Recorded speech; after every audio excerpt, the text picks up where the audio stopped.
I didn't notice when the anchors changed.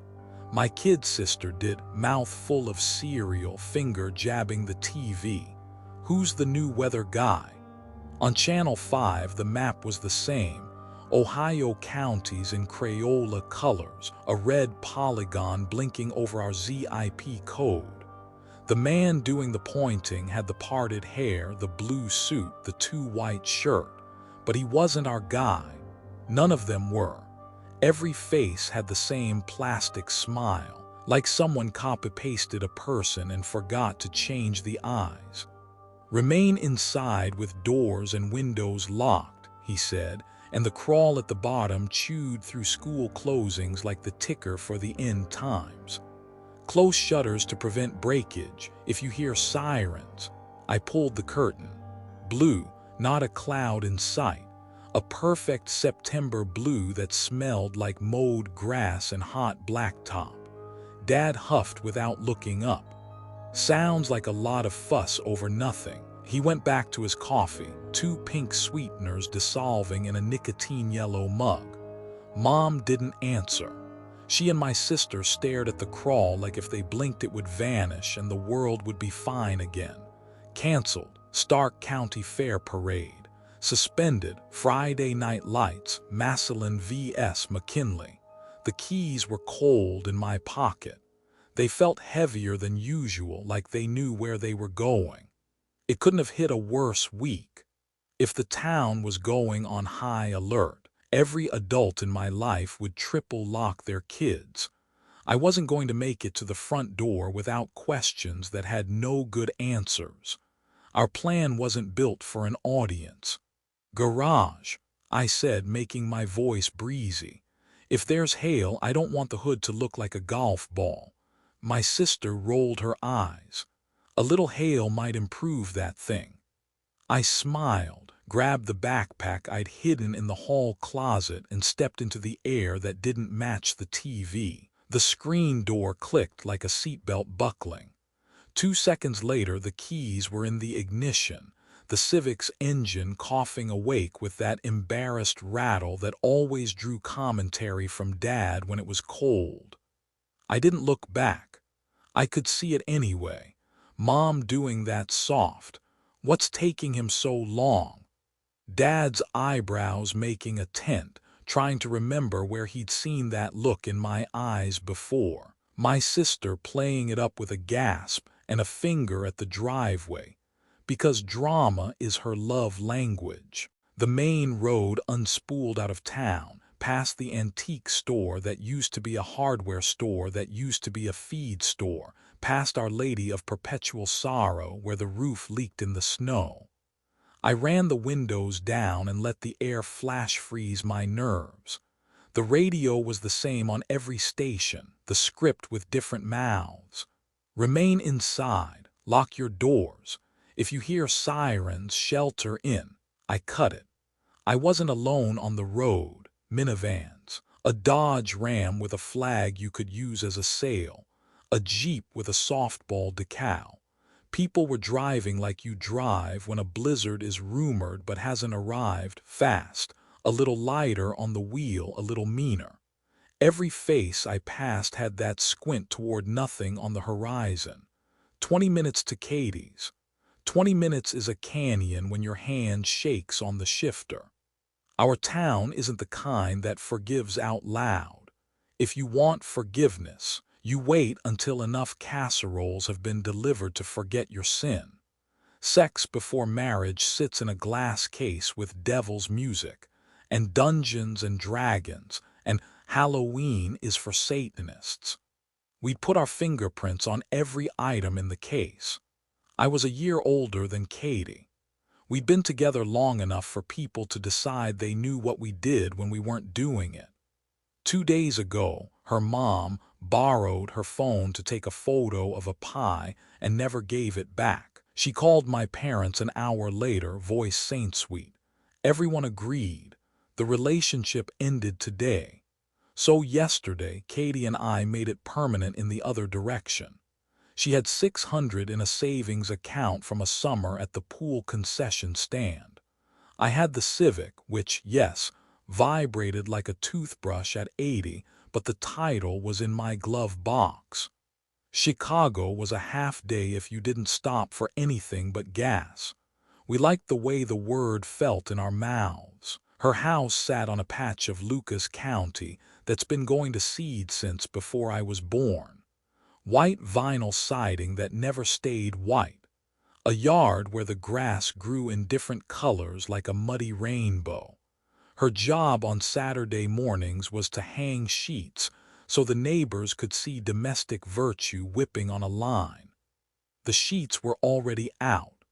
They had that sail curve you see right before a storm, but the air on my skin was only September. She broke the tree line at a sprint.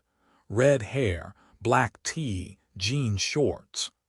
I felt the silly relief you get when the person you love moves exactly like themselves. Then the screen door kicked open and her dad stepped onto the porch in a stained tank top and bare feet, a shotgun at parade rest. I couldn't hear the words over the wind. I didn't need to. The first shot went wide, the warning kind. He thought he was a movie. Katie hit the passenger door like she was stealing second.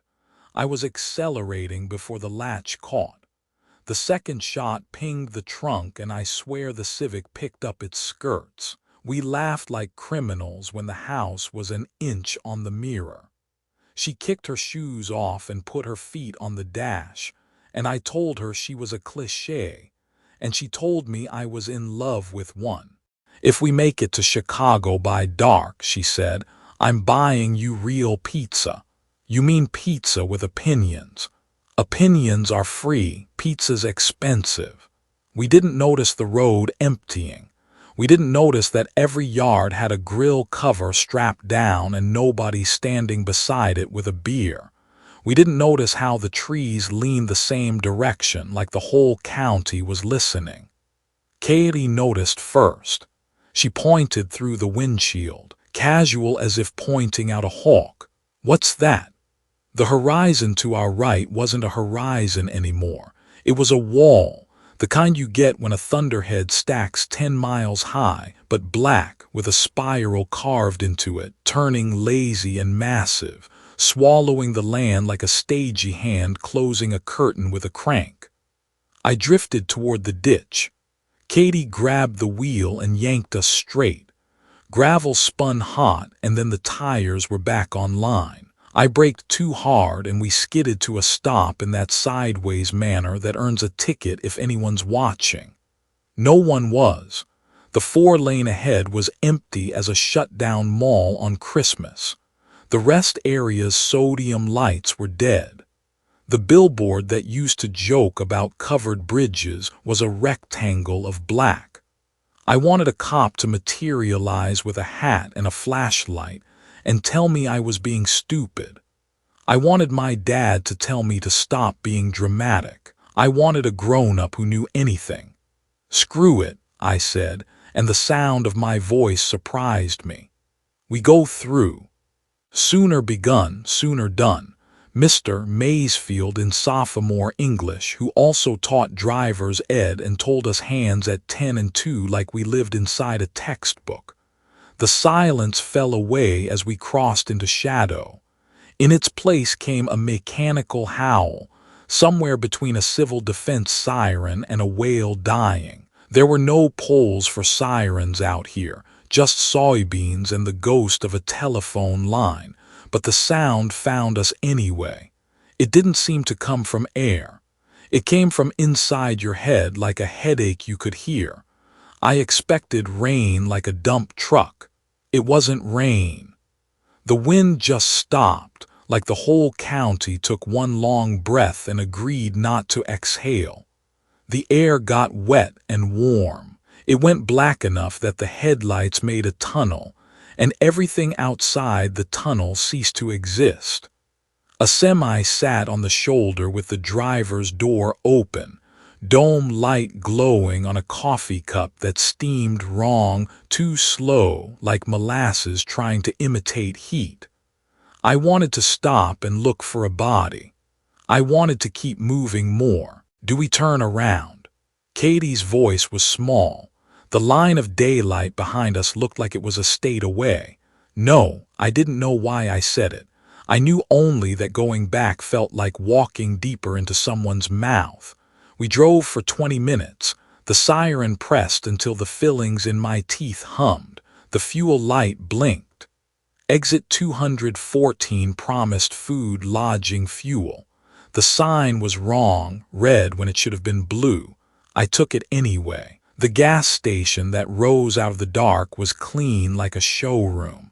No cigarette butts, no puddles with rainbows, a green-orange logo I'd never seen. The pump screen pulsed text that resisted focus, like English melted and poured back into a mold with bubbles. I fed it my card. The machine beeped in a pitch that made something in my ear itch. Liquid moved. It smelled like a low tide from a place our county has never had. Katie gave me a thumbs up from inside, and I forced a smile that didn't belong to me. The asphalt had a sound when I shifted my weight, as if there were a membrane between my shoe and the ground stretching into threads. When I looked down, tiny strands pulled away and snapped, and the place where my heel had been looked wetter than before. The pump clicked off.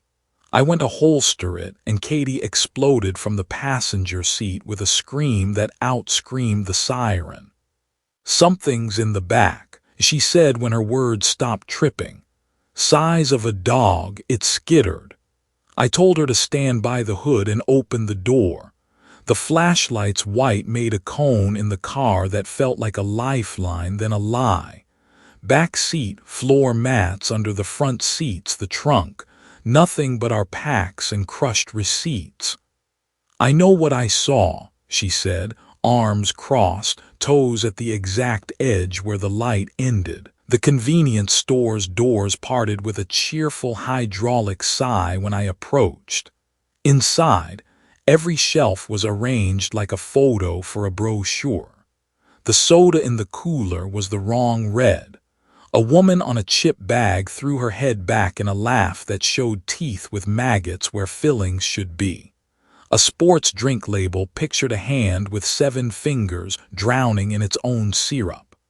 A clerk rose from behind the counter like a puppet the puppeteer forgot how to love. The visor threw their face into shadow. When they lifted an arm to wave, the elbow went the wrong direction, a backward hinge popping softly. "Can I help you?" said a voice inside my head. It wasn't through the glass, wasn't through the door. It arrived like a thought I didn't earn. The tile under my sneaker gave like bread. A glossy strand clung to my soul. The smell changed from low tide to kitchen trash in August.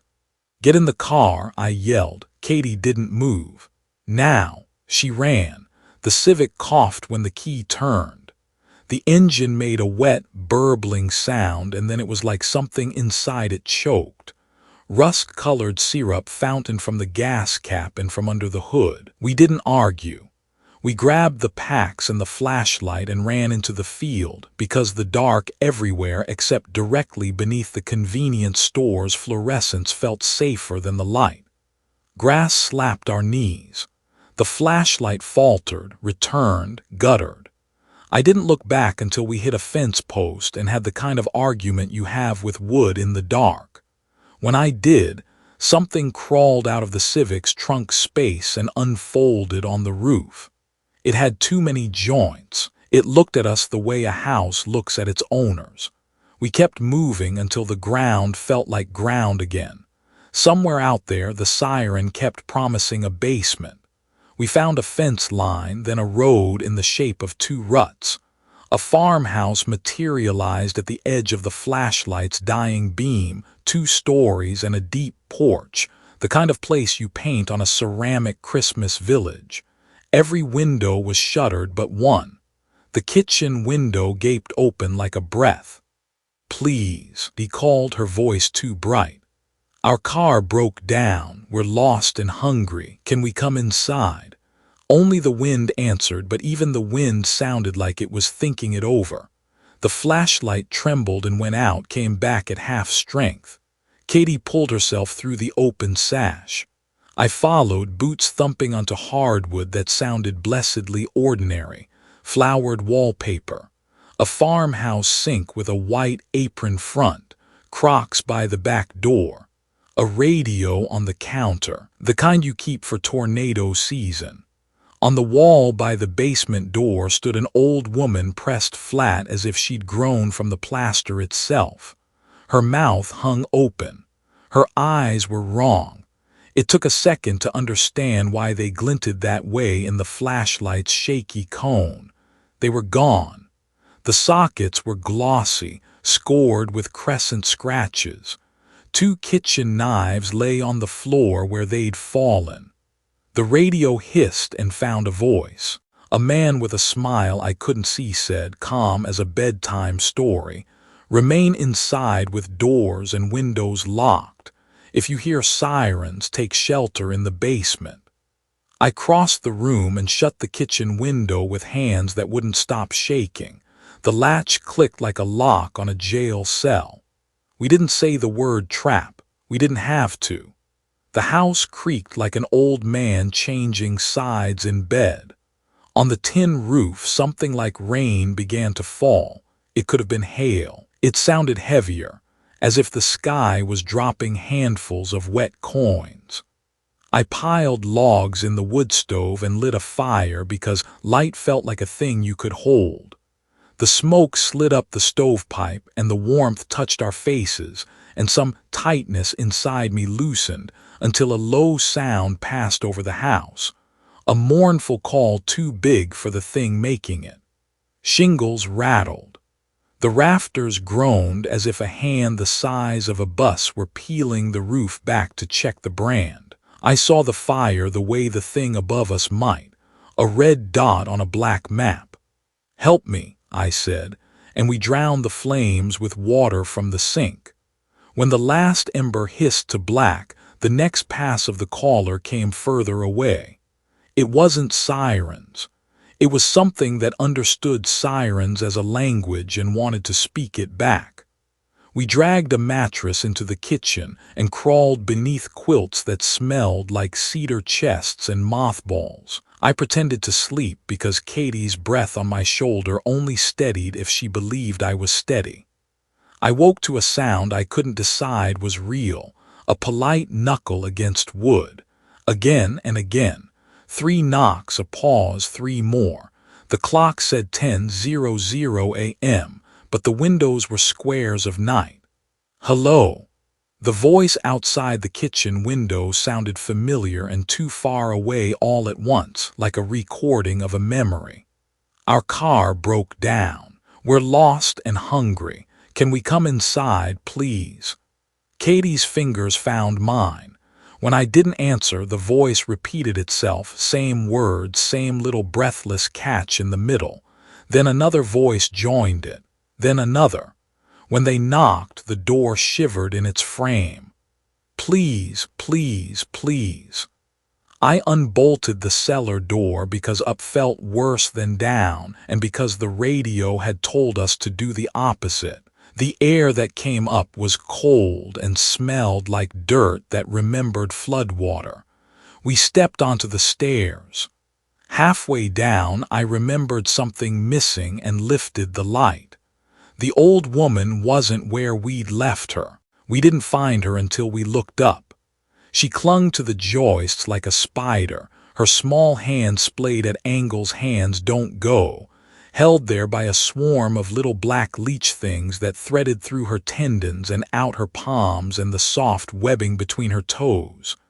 The biggest of them rooted in her empty sockets and turned toward us. Her mouth opened too wide, unhinged. The first wave fell. Cold, slick bodies slapped our faces and arms. We swatted and stumbled, and the flashlight clattered. The beam pinwheeled and landed on her just as she dropped. I swung without thinking.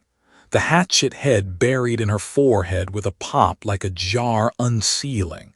More black things wriggled out of the wound and fell around our shoes, making the concrete look like it was boiling.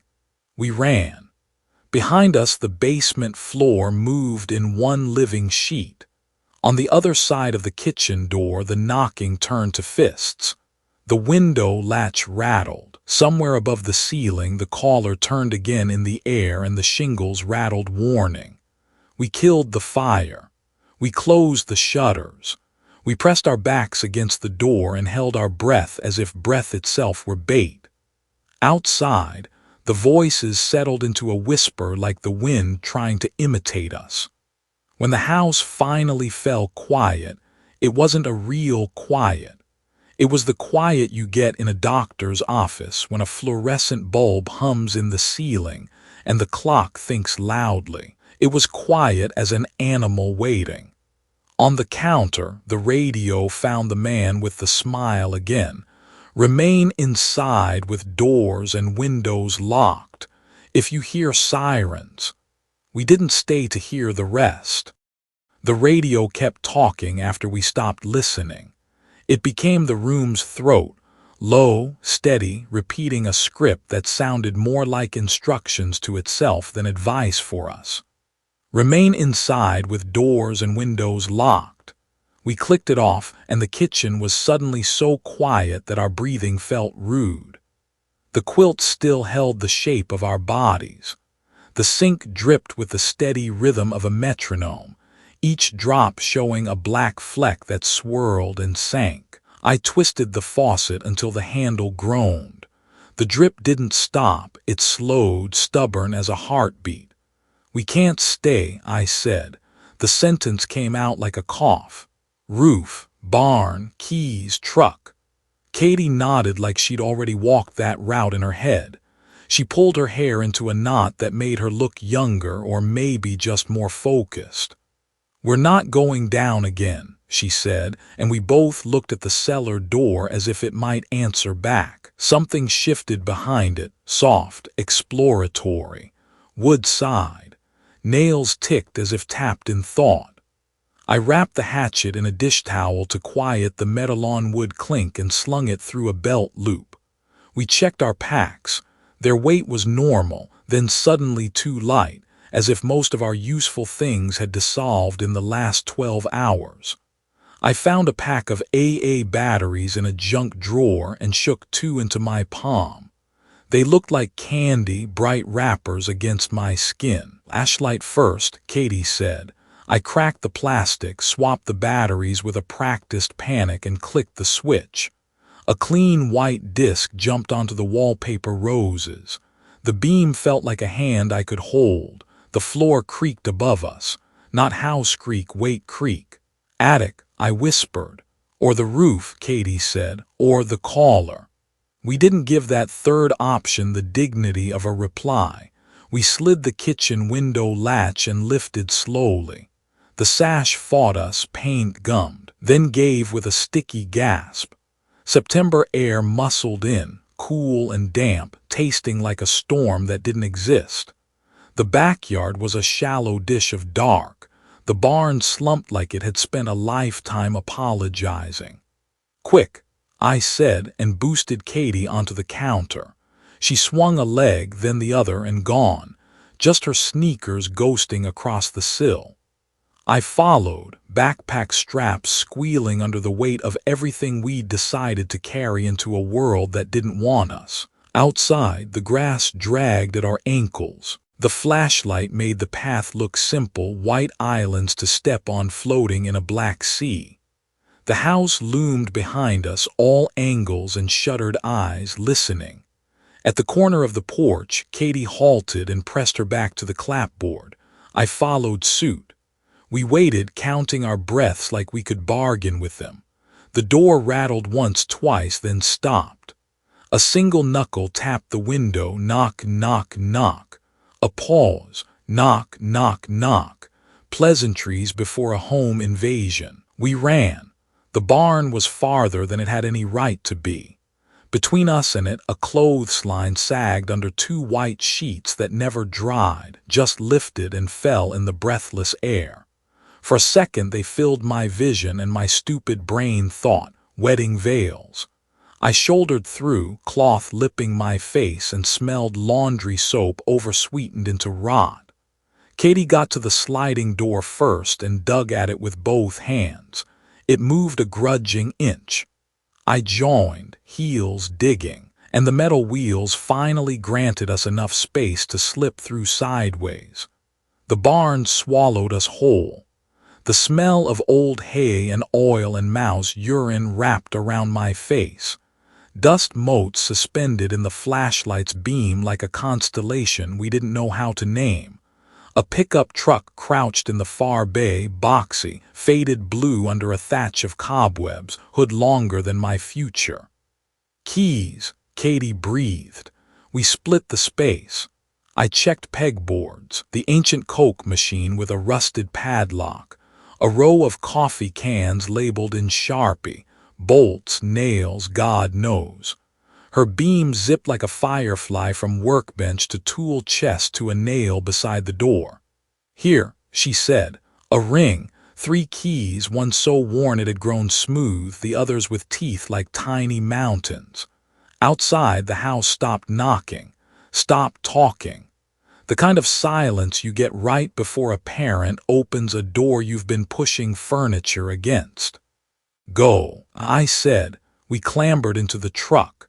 The bench seat accepted us with a sigh and a flurry of dust. Katie jammed the key into the ignition and turned. The starter whined. Once. Twice. On the third try the engine caught like a throat clearing, then settled into a low, patient idle that felt like a living animal deciding we might be worth carrying.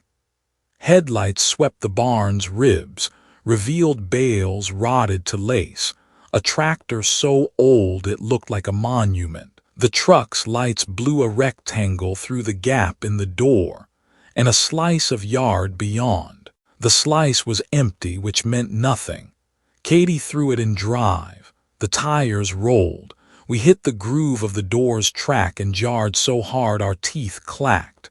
Then we were out, past the sheets, past the pump house, past the crabapple tree with a tire swing that bayed once after we passed like it remembered a kid with a crew cut. On the porch, the front door opened. No one stood there, but the darkness within looked shaped. It looked full. Something ran the length of the porch, thudding the boards, then matched us on the yard, invisible, the sound moving like a shadow moves when you can't see its owner. Faster, I said, and Katie obliged. Gravel popped like corn. The long driveway uncoiled to the county road. We hit pavement and the truck rode smoother even though the world hadn't earned it. I looked in the side mirror and saw the house as a paper cutout at the end of a string. On the roof, shingles lifted and settled like scales. A long, low sound passed overhead at a distance that felt like distance only at first. The truck's roof flexed inward like a hand pressed down with care. You know the way a teacher lowers a palm on your head in 5th grade to center you in a photo. It felt like that, gentle, possessive, measuring. Keep going, I said. If you slow down, I think it. I didn't finish because my mouth thought finishing might make it true. We drove without talking through a geography of dark things that used to be familiar. Mailboxes we could have named the families for. A feed store ghosted into a shape that suggested inventory no one would ever count again. A ranch with the wooden silhouette of a cowboy by the gate. At the 4-way stop, the lights were dead. We didn't stop. The truck rolled straight as if stopping would declare a preference and preferences could be punished. Listen, Katie said. I did, not to the siren because the siren was constant now, like a frequency we decided to live with, but to an undernote, a resistance in the engine's hum. It wasn't the sputter of bad fuel. It was as if the motor wanted to be quieter than it could stand to be. Don't turn it off, I said, until we have to. She nodded. We should name her, she said, and I loved and hated that she still found space in herself for superstition. Old trucks like this, She put a hand on the dash. They appreciate it. Name it later, I said, softer than I felt. I couldn't tell if I was comforting her or me. The road sloped rose. The dark thickened and thinned as if the spiral were breathing. Twice we passed hosts on foot, men or women or a combination that didn't matter anymore, lurching at the exact center of their lanes, backs to us like penitent drivers in some afterlife driver's ed. "Don't stop," Katie whispered. "Don't swerve, don't look." I didn't. When we passed, some of them turned their heads toward the cab like dogs showing a trick. Their skin rippled. Something under there took an interest and then lost it. For that I was grateful in a way that made me feel like the kind of person who leaves a party without saying goodbye.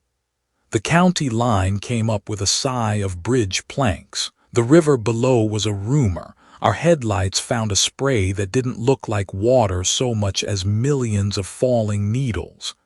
In the wet smell laced a new smell, disinfectant, the sharp bite of hospitals and high school locker rooms after the janitor's done. "What if there's a checkpoint?" Katie asked. "There will be," I said, which might have been faith or logic or despair. "If there is, we don't drive in, we watch first." "Like deer," she said, "like the kind behind my mom's garden that only cross when they've counted cars." Exactly like deer. It felt good, for one deranged second, to pretend we had anything in common with animals that had never chosen to be people. A mile later, the road curled into a shallow hill cut. "Kill the lights," I said. "Not the engine, just the lights." We coasted with our noses against the dark until a gravel pull-off let us nose in. I took the wheel while she kept a foot on the brake. Then we traded places and let the truck idle with the patience of an old farm animal. We climbed the hill on our bellies, palms cold with crushed goldenrod. Below, a geometry of floodlights and vehicles in military block letters. Not army as my brain expected. The lettering was wrong, like a stencil copied by someone who'd only seen it on TV. Men and women in armor moved with crisp habits. A tank squatted like a nervous rhinoceros. Drones hovered like lazy lanterns, noses all pointing toward the spiral as if drawn by magnet. An RV barreled toward the line, headlights a panicked plea. A soldier raised his hand. The RV stopped. The family, 2 adults, 2 kids, climbed out with that slow shame of people pretending they haven't broken a rule on purpose. Hands up. The officer touched a radio. The drones leaned in at a tilt that made my neck hurt. The shooting was fast and exact. Everyone in the family danced for a moment like mannequins on wires and fell. "No," Katie said, as if the single syllable could edit the world. She buried her face against my shoulder so she didn't have to see what came next. I watched because somebody had to, and because if I didn't turn it into a fact I could describe, it would return as a nightmare I couldn't. Black oil slid from the body's wounds. It wasn't oil. It was a spill made of living things, thousands of them coursing away in the low places like they'd been called to dinner elsewhere.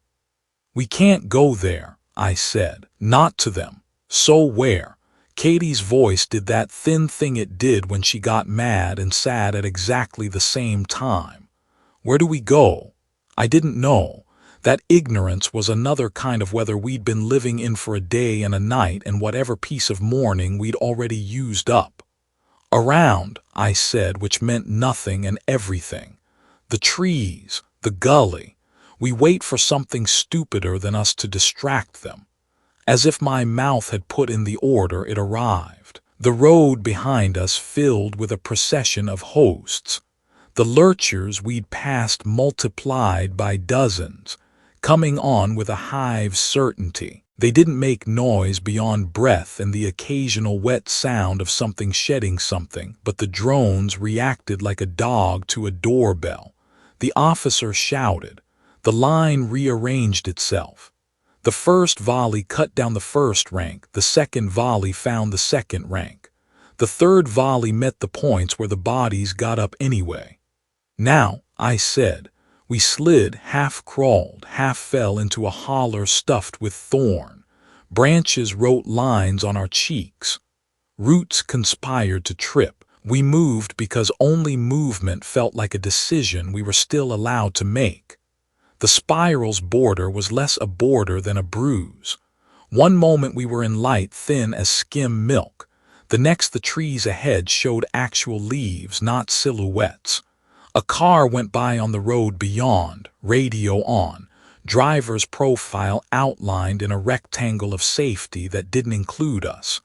Daylight looked like a lie I wanted to believe so badly I might. "Wait," Katie said, and pulled me down behind a pile of flood-tossed logs. She was breathing fast through her nose to keep sound out of her mouth. "Look." On the near shoulder, a state trooper cruiser idled with its bar dark. The driver sat inside eating from a brown bag. The ordinary act shocked me more than the killing had. He wiped his mouth with a napkin and tossed the bag onto the passenger seat. He checked his phone. He looked like work. "Is he real?" Katie whispered. "I don't know what that means anymore." I whispered back and heard how unhelpful it sounded. When he pulled out, we waited a long minute to see if he evaporated. He didn't. He turned onto the highway and merged like he was part of a system still making sense to itself. We broke cover. My legs felt like rebar wrapped in meat. Katie put her thumb out when a semi's lights grew in the distance. The driver slowed, hazards winking. The truck pulled onto the shoulder with the lazy care of a man who does this often and doesn't want to spill coffee. The door yawned. The driver leaned and shouted down. "Name's Zach," he said. "Don't need your story. Don't want it. Get in if you're going where I'm going, which is west." We climbed like kids into a treehouse. The cab was warm and smelled like coffee and a hint of pine from a little green tree that said NEWCAR in a voice that protested too much. Katie buckled. I did too. The seat belts felt like permission. "Y'all look like hell," Zach said, "but I've seen worse at a Waffle House at 2 in the morning, so." I laughed because it was a thing he'd handed me and I needed to hold it. "Where you coming from?" he asked, eyes on the mirror as he eased back into traffic. "East," I said, and that was the kind of truth I could offer without making him complicit in anything. "There's something wrong back there." He nodded like that matched a headline he'd scrolled past or a rumor on the CB. "Ain't right out that way," he said. "Had a fella tell me the sky looks like a drain somebody pulled." "It does," Katie said softly. "Exactly that." Zach drove with big, confident hands. He told us about a diner 3 exits ahead that still did pie if you asked nice. He said the word pie with reverence. Katie smiled, tired. The road under us hummed in a pitch that soothed some animal part of me. I watched the mirror. The spiral hung behind us, a smear that refused the horizon the way a stain refuses bleach. I tried to imagine how far a thing like that could travel in a day. I tried not to imagine what it would look like reflected in Zach's eyes. We didn't talk about the truck seat being the first piece of furniture that felt safe in 24 hours. We didn't talk about the possibility that we were carrying something hungry that had learned to be patient. When the green sign promised food, Zach clicked his turn signal. "Best fried chicken in Ohio," he said, as if the state's borders were still a thing. Katie put her hand on mine and squeezed. This time the superstition felt like a prayer. The truck stop restaurant glowed a healthy diner yellow. People laughed at booths. A waitress asked if we wanted sweet tea like we were in Georgia. Zach said, "I'll put it on my card," And we didn't argue because refusing kindness felt like tempting whatever kept score. The plates arrived hot enough to fog my glasses. For a minute we forgot to be messengers of anything but hunger. I ate fast enough to scare myself. The queasy came slow, then quick. I pressed a napkin to my mouth. Katie's eyes found mine. She was already pale. I tried to say bathroom and managed only a gag. What came up wasn't food, not all of it. Black, wet threads writhed on the plate across the formica toward the heat of our wrists. Zach jerked back with a curse as one slithered across the vinyl and disappeared up into his nostril with the quickness of a bad idea realized too late. Screams flowered around the room. Chairs scraped.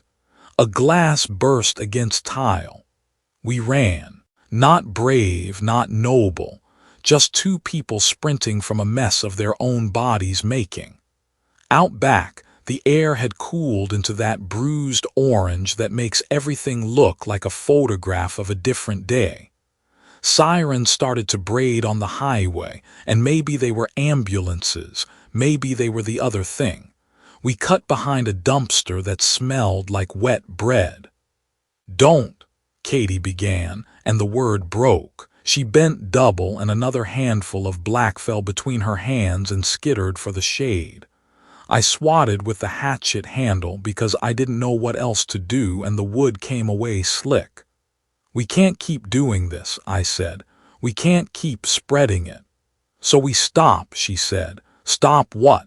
"Eating, drinking, anything that isn't sealed before today, anything that isn't boiled hard enough to scream."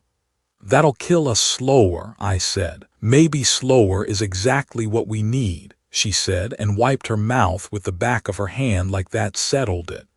We found a chain-link gap and slid through, shirts catching and complaining.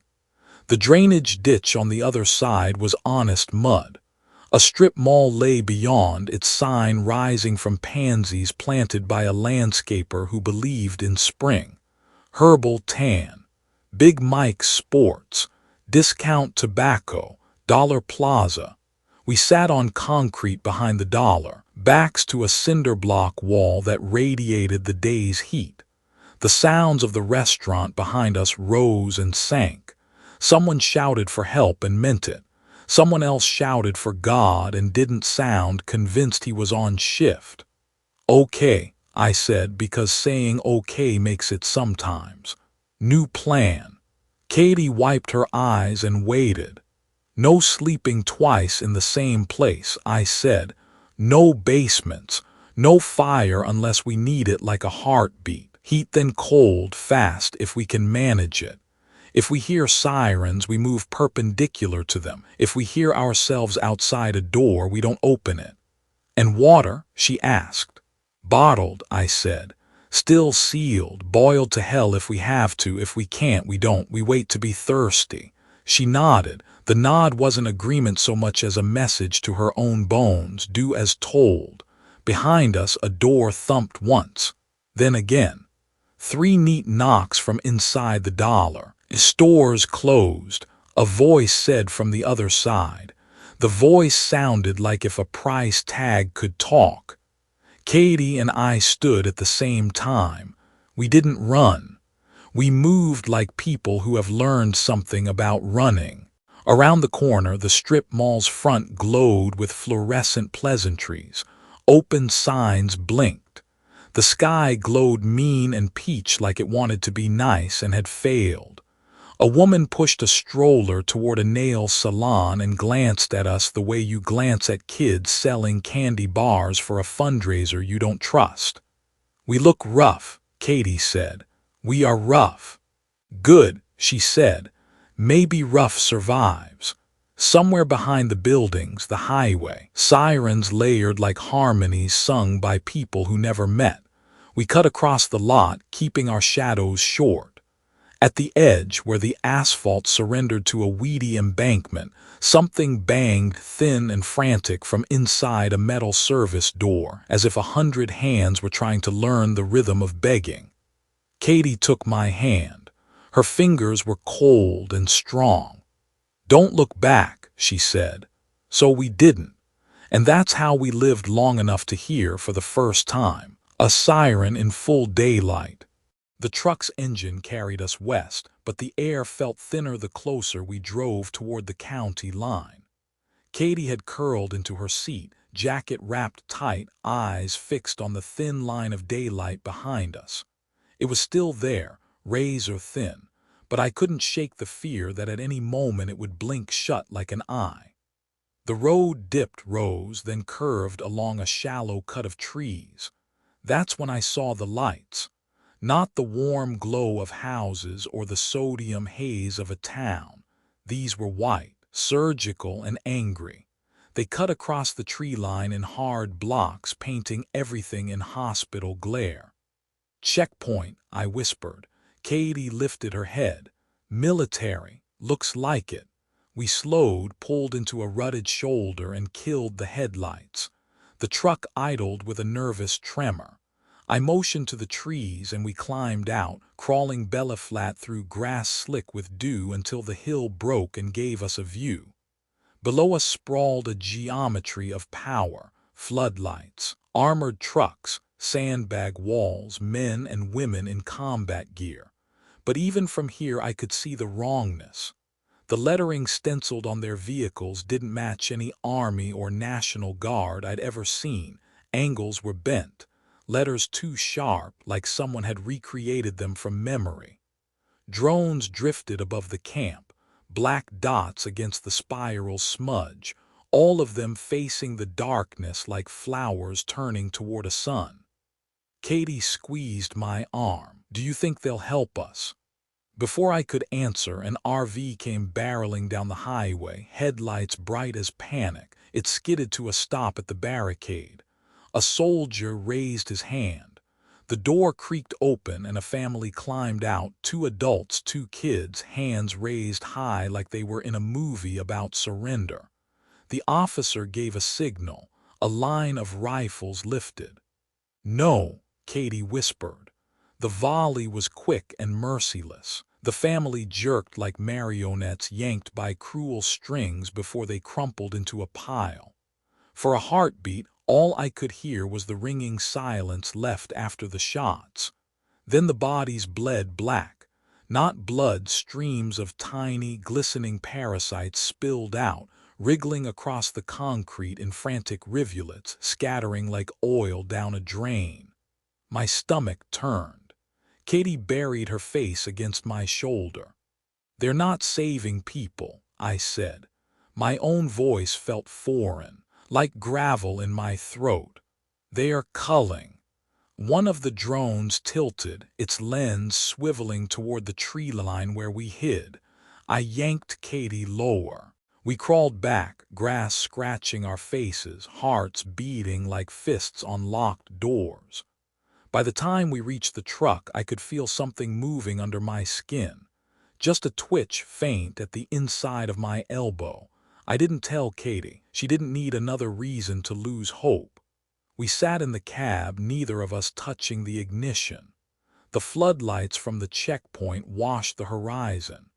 Beyond them, a new sound, the steady shuffle of dozens, maybe hundreds, of footsteps. Figures emerged from the spiral, walking with that stiff, puppet gait we'd seen on the highway. They didn't run. They didn't need to. The soldiers barked orders, guns flared, drones dipped like vultures. The hosts fell, got back up, fell again. The line of troops buckled under the tide. The chaos tore the spotlight beam in half, and for one fragile moment the border was open. "Now," I hissed. Katie jammed the key. The truck roared awake. Gravel spat behind us as we swung wide into the ditch, thorns clawing the doors, the steering wheel jerking against my grip. We bounced, jostled, then cut through a gully and climbed. Branches whipped across the windshield, smearing the glass with black streaks. Katie's hand gripped mine so hard my knuckles ached. We broke through the tree line. Ahead, another stretch of dark, empty road. Behind, the soldiers screaming, the drones diving, the host surging forward. We didn't speak. Not about what we'd seen, not about what we carried inside us, not about the thin daylight we still hadn't reached. We just drove, the sound of gunfire and sirens fading into the distance, until all that was left was the hum under my skin and the creeping certainty that the spiral hadn't just stayed behind. It was coming with us. The farther we drove from the checkpoint, the brighter the world seemed to get. The dark smear of the spiral hung behind us, bruising the horizon, but the road itself looked normal again. Stoplights blinked yellow. Billboards promised fast food and fireworks. For the first time in what felt like years, the world looked like itself. Katie sat back, jacket pulled tight, and stared out the passenger window. Her reflection looked pale in the glass, mouth pressed thin, hair tangled from the wind. I wanted to say something, anything, that would sound brave, but the only words rattling in my chest were lies. Daylight, I finally managed, pointing ahead where the sky was thin and blue. We made it. She didn't answer, but she squeezed my hand. The highway widened near a truck stop exit, and the glow of gas station lights felt like an invitation. The truck needed fuel. We needed food, and maybe, if we were lucky, people. Real people. Not soldiers with broken stencils. Not puppets in store uniforms. Not families bleeding black worms into the dirt. Just human beings buying coffee and complaining about the weather. I pulled off. The lot was packed. Semis lined up like cattle, headlights winking, engines idling with low diesel growls. Minivans with bumper stickers, a school bus retrofitted as an RV, a couple of sedans with plates from Michigan.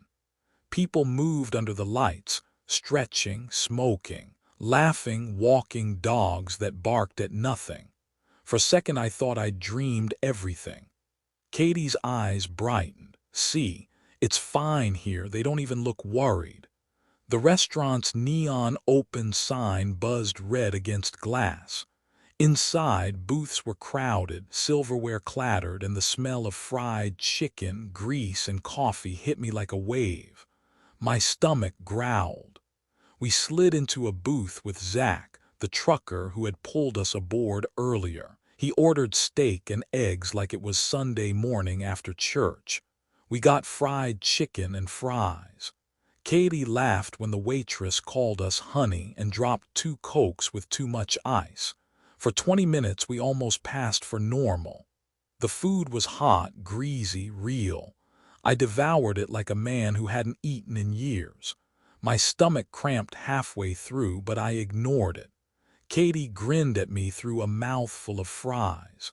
Zach told us about highways, about pie shops, about people who still made sense.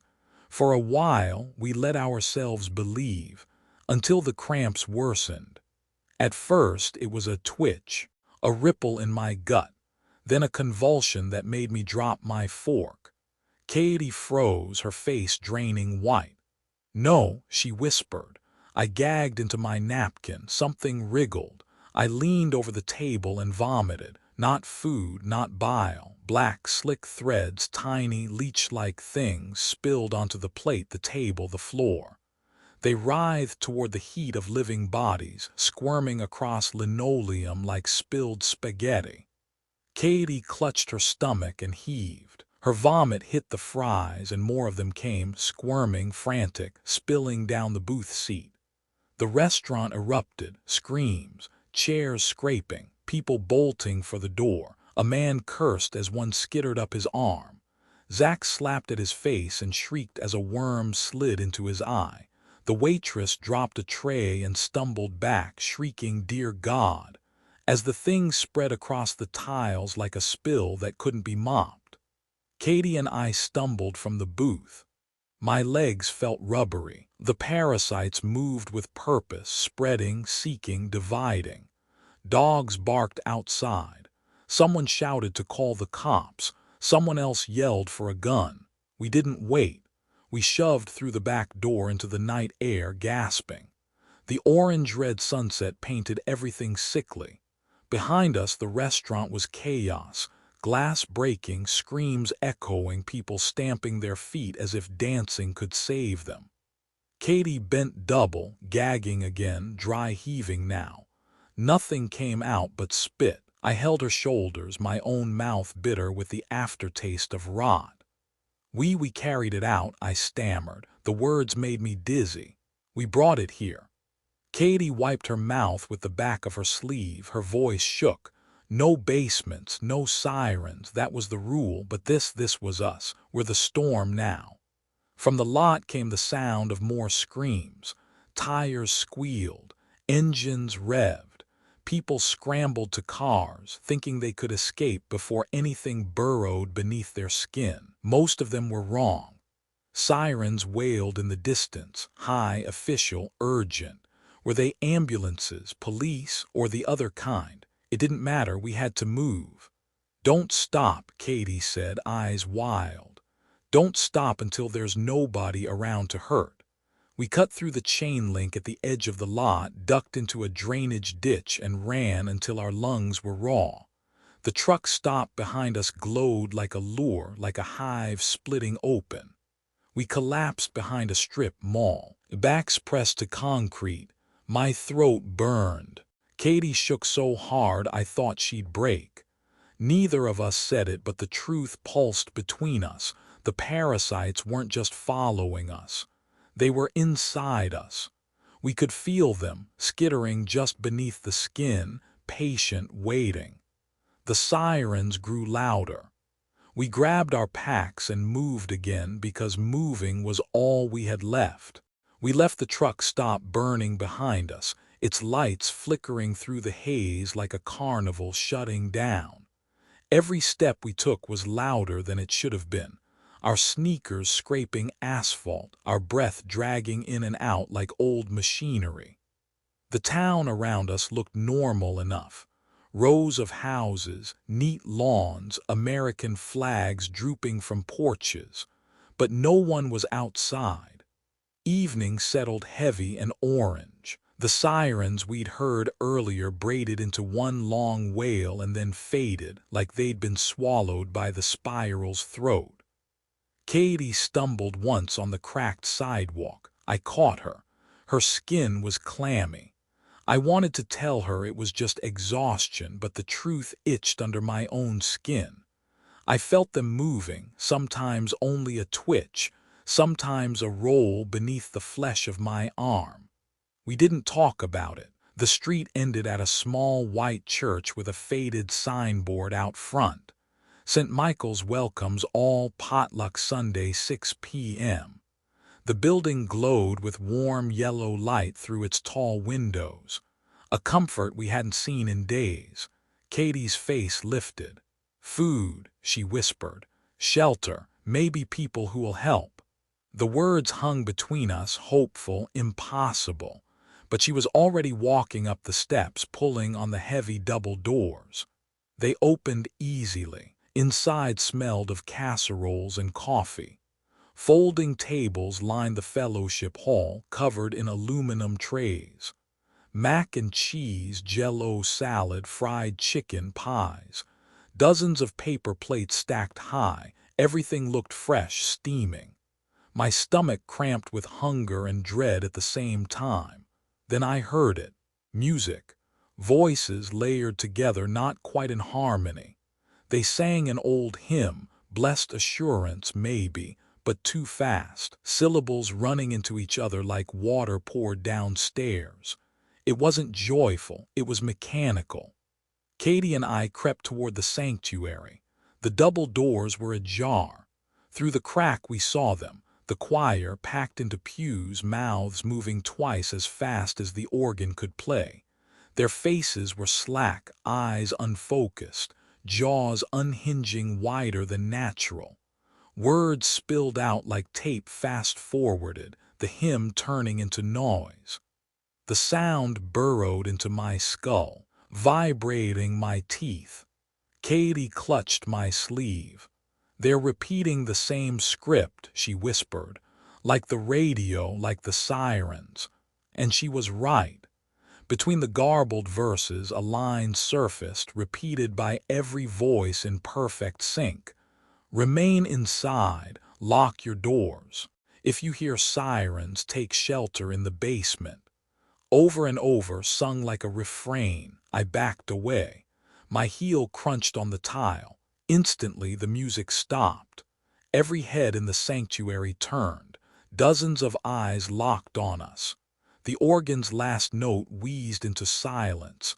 For a moment, no one moved.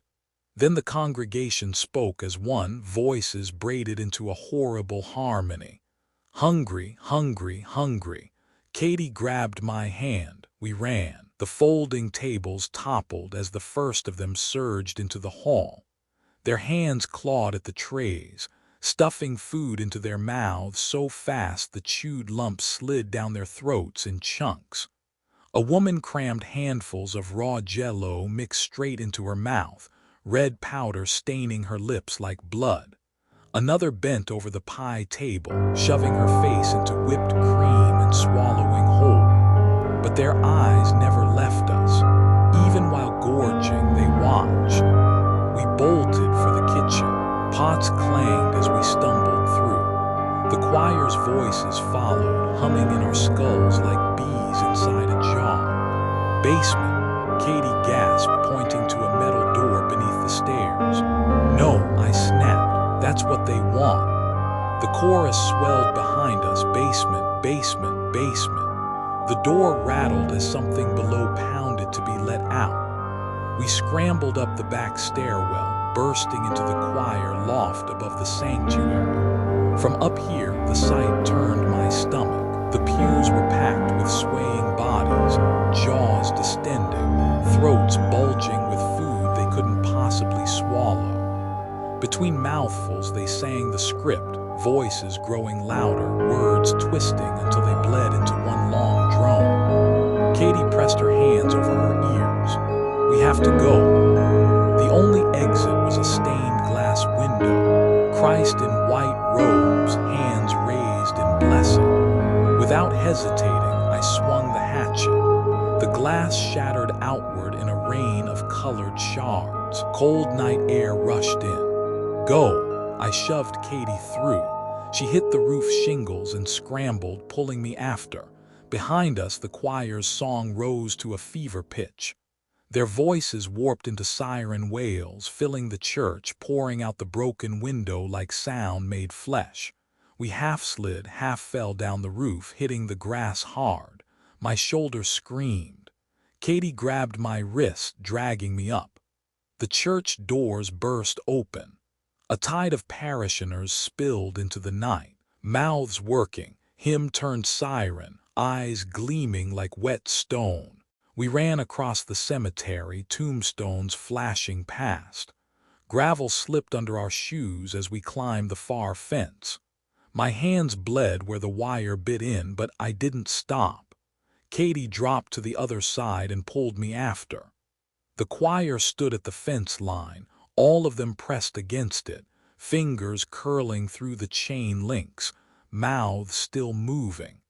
But no sound reached us now. It was as if an invisible wall cut the hymn short at the edge of the churchyard. Katie gasped for air, tears streaking her dirt-smeared face. "We can't trust any place, not schools, not churches, not anything." She wasn't wrong.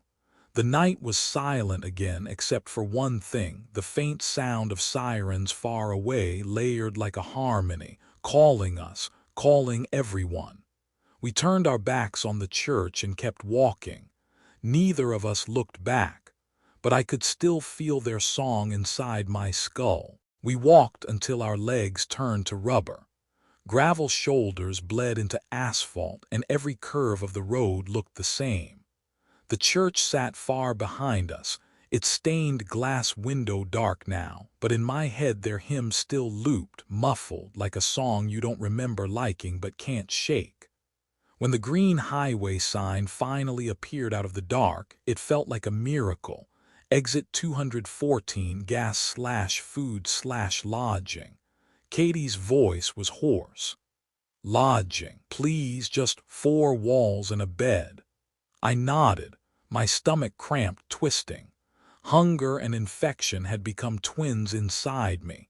I could feel them moving sometimes, the skitter under my ribs. Katie caught me clutching my side and didn't ask. She knew. The exit curled us down toward a strip of light, just 3 businesses, a flickering gas station, a diner with all its booths empty, and a squat roadside motel painted the color of mustard. A neon sign buzzed weakly, sunset in vacancy. We crossed the lot. The office was a box of glass. Behind the counter sat a woman with hair piled high, eyes vacant, smile too wide. She slid a clipboard across the counter without speaking. The form had no lines, no spaces for names, just the word sign repeated over and over in a column. Katie scribbled something illegible. I did too. The woman handed us a key with a faded plastic tag, room 6. 6, Katie murmured. Of course. The corridor smelled like bleach and mildew. Room 6 door opened with a groan. Inside, 1 double bed, a lamp that hummed, a TV bolted to the wall. Everything was too clean, too plain, like a stage set. We dropped our packs. Katie sat heavily on the bed. I don't care if it's a trap, she said. I just need sleep. I checked the window, barred, the curtains stitched shut, the bathroom mirror covered with duct tape in an X, closet empty but too deep, as if it stretched farther back than the room allowed. On the nightstand sat a card, printed in block letters, rules for overnight stay. 1. Do not open the door after midnight, no matter who knocks. 2. If the phone rings, answer only once. Hang up before they ask your name. 3. Do not look directly at the TV if it turns on by itself. 4. Stay in bed until the sun rises. 5. If you hear singing, cover your ears and wait. Katie read them aloud, then laughed without humor. Like the motel comes with its own commandments. I didn't laugh. We killed the light. The hum of the lamp died, leaving us in a darkness so thick it pressed. For the first time in days, I let myself sink into sleep. I don't know how long I was out before the knocking started. 3 raps, slow, patient. Katie sat up, eyes wide in the dark. Don't, she mouthed. The knock came again, this time softer. Then a voice, my mother's. Honey, it's okay, open up, it's safe now. Katie gripped my arm, her nails dug into my skin. Rule #1. I didn't move, neither did she. The voice changed. Katie's father this time, calling her name, begging. Then Zach's voice, the trucker, muffled through the wood. Come on, kids, I'll take you west, just open the door. I pressed my hands to my ears. Katie shook her head hard, as if trying to rattle the sound loose. The knocking stopped. The phone rang. I stared at it, pulse hammering. The rotary phone sat on the nightstand, beige and solid. It rang again. Katie mouthed, don't. Rule #2. I picked up anyway. Static hissed in my ear. Then a voice, not mine, but using my tone, my rhythm, spoke. We're already inside. I slammed the phone down. The TV clicked on. Snowy static filled the room. Shapes moved in the fuzz, shadow-thin figures shifting closer and closer. Rule #3. Katie threw the blanket over our heads, clutching my hand. The static grew louder, swallowing the silence until it sounded like the sirens again. Then came the singing. Low at first, almost gentle. A choir's hum, rising and falling. It wasn't coming from the TV. It wasn't outside. It was under the bed. Katie pressed her palms hard against her ears. I did the same, but even through the pressure, the hymn seeped in, a repetition of the same refrain. Remain inside, lock your doors, stay in the basement. The mattress shook like hands pressed up from beneath. We huddled closer together, praying the rules were enough, praying the rules mattered. The night stretched long, endless, but at some point, the voices ebbed, the TV died with a click, the phone went silent. When the first thin stripe of daylight appeared at the curtain's edge, the bed finally stopped trembling. Katie exhaled. Her face was wet with tears she hadn't noticed. We had survived the night, but when I glanced at the nightstand, the card was gone.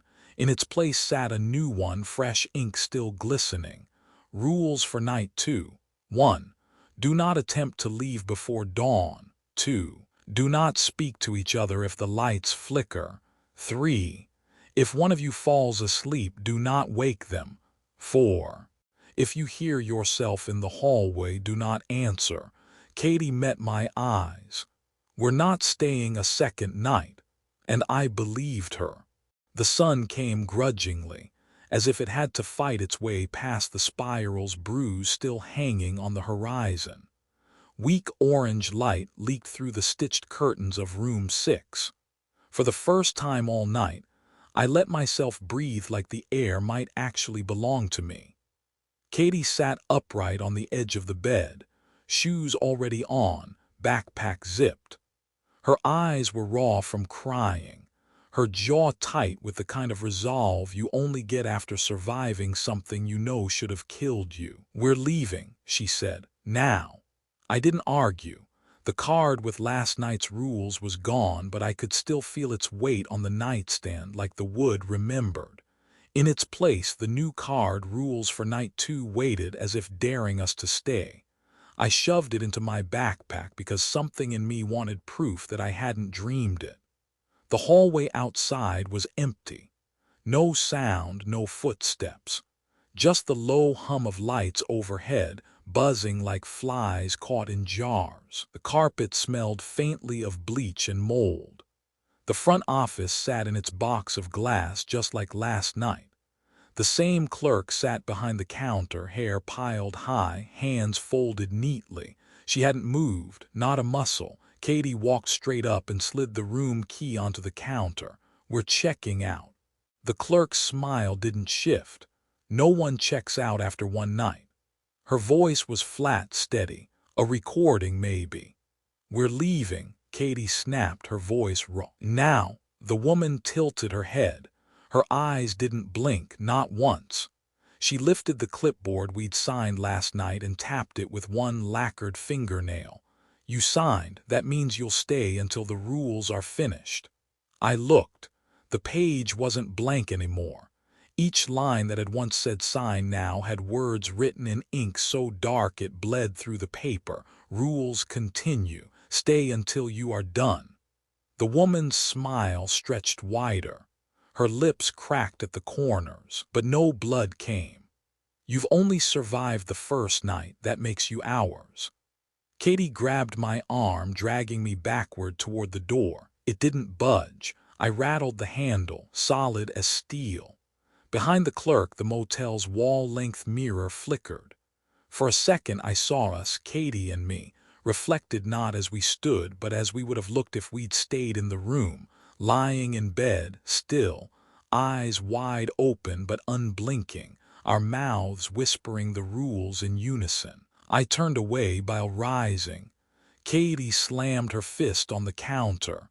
"Open the door." The clerk leaned forward slowly, her face inches from the glass.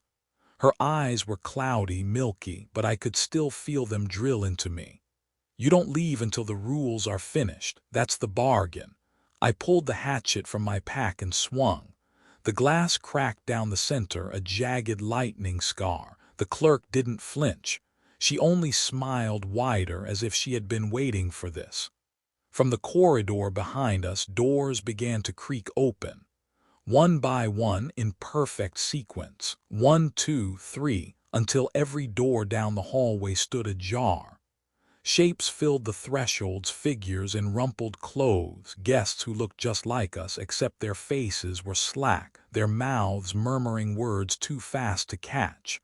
They stepped into the hallway in unison, bare feet shuffling on the carpet. Katie's breath hitched. "They're the ones who stayed." I swung the hatchet again. The glass shattered outward this time, spilling into the office. I reached through, groped for the deadbolt, and yanked. The door gave with a screech. We bolted into the parking lot. The morning sun felt fake thin, but it was light, real light. The motel behind us looked small, unimposing, but every door stood open, and from within dozens of voices chanted the rules in a low, endless murmur. We ran across the lot toward the road. Behind us, the clerk finally rose from her chair. Her legs didn't bend right. She walked stiffly to the edge of the glass box, her mouth opening too wide. "You'll be back," she called after us, voice splitting into two tones at once. "Everyone comes back. The rules don't end. The rules only move." Katie and I didn't stop running until the motel shrank to a mustard-colored dot in the distance. But even then I could still hear the murmur of the guests in my head, repeating, patient, promising. The rules weren't done with us, not by a long shot. The road stretched flat and endless. My throat was dry, every swallow like gravel, but the memory of the parasites writhing out of our mouths made me terrified of drinking from anything we hadn't seen sealed. Katie's lips were cracked. She kept glancing at me, at the road, then back at me again, like she was waiting for me to fall over. The motel was long behind us, but its weight clung. Every time the wind shifted, I thought I could hear the chant of the staid guests carried across the fields. The rules only move. By noon, the fuel gauge needle trembled against empty. We coasted past silos, dead cornfields, and rusted tractors abandoned mid-harvest. Then, like some cruel joke, a gas station appeared on the horizon. A low building, neon sign buzzing weakly. Quick fill 24 hours. Katie perked up, too hopeful for me to remind her of the last gas station. "It looks normal." "Nothing looks normal anymore," I muttered, but we had no choice. The lot was deserted. No cars, no scattered trash, no oil stains. The kind of clean that feels wrong, like it's been scrubbed too hard. Fluorescent lights blazed from the overhang above the pumps, so bright they stung. I climbed out, stretching stiff legs, and felt the light immediately, too sharp, too white. I glanced down at my boots, stopped. No shadow. Katie noticed too. She spun in place, staring at the ground. "There's nothing, no shadows at all." The light was everywhere, pressing into every crack and corner, erasing contrast. The pumps, the awning, even our bodies looked like cutouts flattened against reality. It was like the world had lost depth. My stomach tightened. "Just get fuel, fast." I slid my card. The pump beeped in that same smeared language script we'd seen before, symbols that bent if I looked too long. The handle was cold, heavier than it should have been.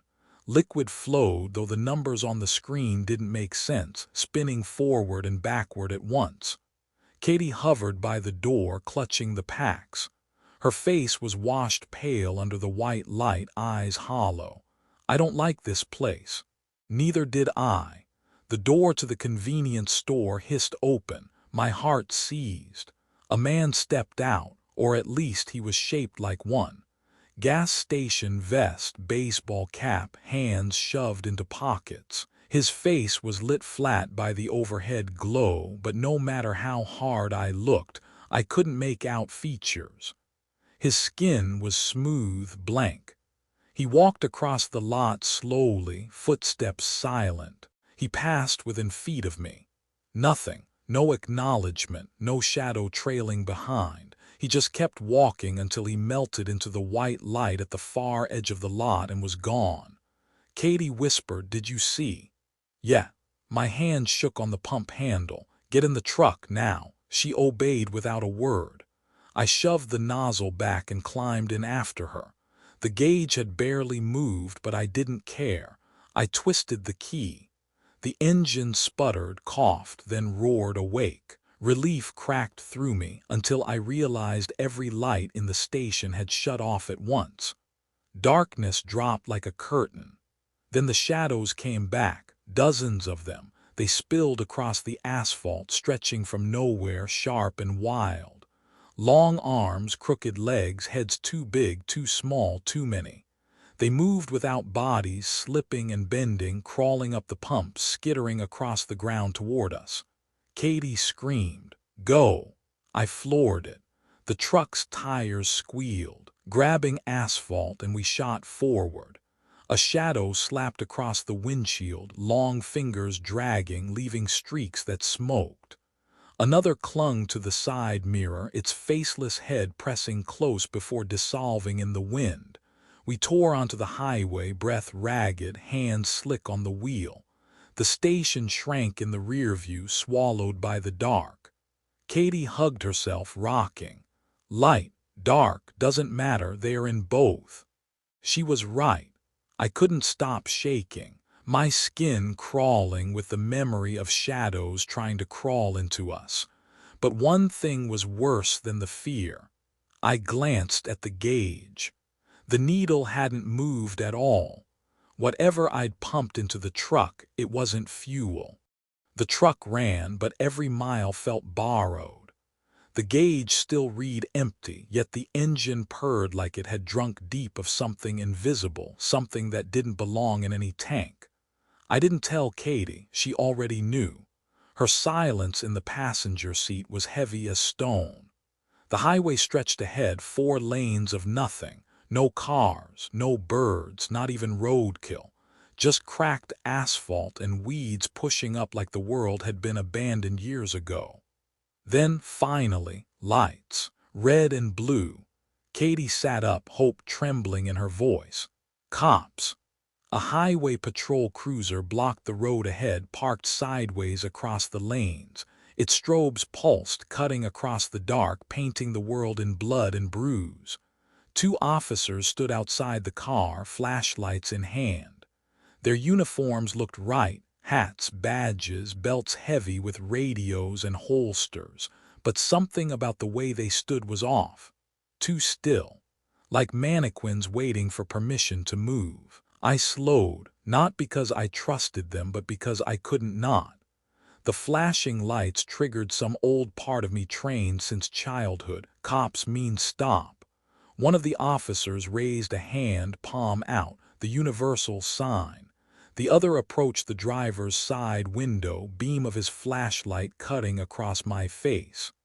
"Evening," he said, voice flat but too smooth. "License and registration." I swallowed. My fingers twitched on the wheel. Katie's hand brushed mine, cold as ice. "Sir," the officer repeated, his light held steady on my eyes. My vision burned. That's when I saw them. His eyes weren't eyes, just black, not the soft brown of an iris swallowed by pupil, but pools, black, shining, endless. When the flashlight beam hit them, it didn't reflect, it sank. Katie stiffened beside me. She saw it too. I forced a smile. "We're just passing through." The officer's lips moved, but the words came a half-second late, like bad dubbing. "Remain inside, lock your doors if you hear sirens." The other officer joined him at the window, face tilting in unison, eyes the same endless black. Their voices braided, monotone, perfect sync. "Take shelter, in the basement." Katie whispered, "Drive." I jammed the gear into reverse. The officers' faces didn't change. They just tilted their heads farther, necks creaking like hinges. "Noncompliance," they said together. "Noncompliance." They moved too fast, too wrong. The first slammed his hand against the hood, fingers splayed wide. The metal sizzled, black veins spiderwebbing from his palm. The second reached for the handle of my door, tugging with a strength that made the whole frame groan. Katie screamed. I floored it. The truck lurched backward, tires shrieking. The officers didn't stumble, they glided, feet dragging across asphalt as if they weighed nothing. I spun the wheel, skidding us into a U-turn. The cruiser's lights flashed in the rear view, shrinking. The officers didn't chase on foot. They just stood, faces blank, eyes swallowing the strobe. Then the cruiser's engine roared awake, headlights snapping on, and the patrol car pulled after us. Katie clutched the dash. "They're not going to stop." The siren wailed, a horrible hybrid of police scream and storm siren, rising too high, too shrill. It crawled into my skull, vibrating bone. The cruiser closed the gap. I swerved, the truck fishtailing, gravel spraying. My vision blurred. For a heartbeat, the road around us rippled, pavement warping into the same smeared language we'd seen on the pumps. Signs bent, numbers slurred, reality was folding. "They're rewriting the road," Katie gasped. The cruiser's bumper tapped ours. Metal screamed. I floored the gas. The truck howled, engine fueled by whatever poison I'd pumped at the station. Somehow, impossibly, it surged forward. The cruiser faltered. For just a second, its lights stuttered, red, blue, then black. In that stutter, I saw what sat behind the wheel. Not men, not cops. Their uniforms hung on things too thin, too long, hands wrong on the wheel like claws holding a toy. Their mouths opened wider than their chests, still chanting the same refrain. Then the lights blinked back on. The cruiser roared again. I swerved hard down the next exit ramp, praying for anything. A town, a bridge, a hiding place. The cruiser followed, siren splitting the air. And then, silence. The ramp spat us into a dead stretch of road. No lights, no strobe behind us, just darkness. Katie exhaled in one long, shaking breath. "They'll find us again," I said. My hands trembled on the wheel. "They're everywhere." Katie's voice broke when she whispered back, "Then where do we run that isn't theirs already?" The exit ramp spat us into nothing. Just a two-lane road lined with woods that seemed too quiet. No wind, no insects. The kind of silence you only get after something big has already scared the smaller things away. We drove until my hands cramped on the wheel and Katie's head kept jerking against the window from half-sleep. That's when the green reflective sign appeared like an oasis, rest area 1 mile. Katie's voice was barely more than a croak. "Bathroom. Water. Just 5 minutes, please." The truck shuddered as if in warning, but I guided it into the lot anyway. The rest stop looked ordinary enough. Low cinderblock building, vending machines glowing faintly, rows of empty parking spaces. A single lamppost buzzed overhead, its halo of light flickering like it was fighting with the dark. But there were no cars. Katie slid out first, stretching, her breath visible in the night air, though it wasn't cold enough for that. I grabbed the flashlight and followed. Inside, the building smelled faintly of bleach and old soap. The fluorescent lights hummed overhead, steady, too steady. "Ladies on the left, men on the right," Katie muttered, forcing a joke. She disappeared through her door. I pushed through mine. The bathroom was empty, clean, too clean. The kind of clean that felt staged. Rows of sinks, urinals, beige stalls. Everything reflected a little too much light, as if the walls themselves were polished. I leaned over the sink, splashed water on my face. It tasted metallic, wrong, but I swallowed anyway. My reflection in the mirror was pale, sunken-eyed, but still me. Then it blinked. I didn't. The reflection's eyes locked on mine. A slow, cold smile stretched across its face. My stomach turned. Behind me, every faucet squealed to life. Water gushed, spraying, pooling on the tile. The lights flickered, humming louder. "Remain inside," my reflection whispered from behind the glass. Its lips moved out of sync, words delayed like a bad broadcast. "Lock your doors if you hear sirens." The stall doors banged open one by one. Empty. Nothing inside, but each slam echoed longer than it should have, bouncing like voices layered on voices.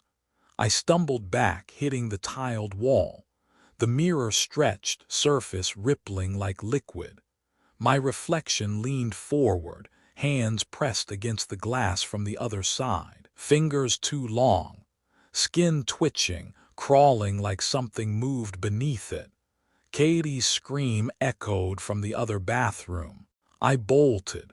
Her door slammed open as I reached it. She stumbled out, face white, tears streaking her cheeks.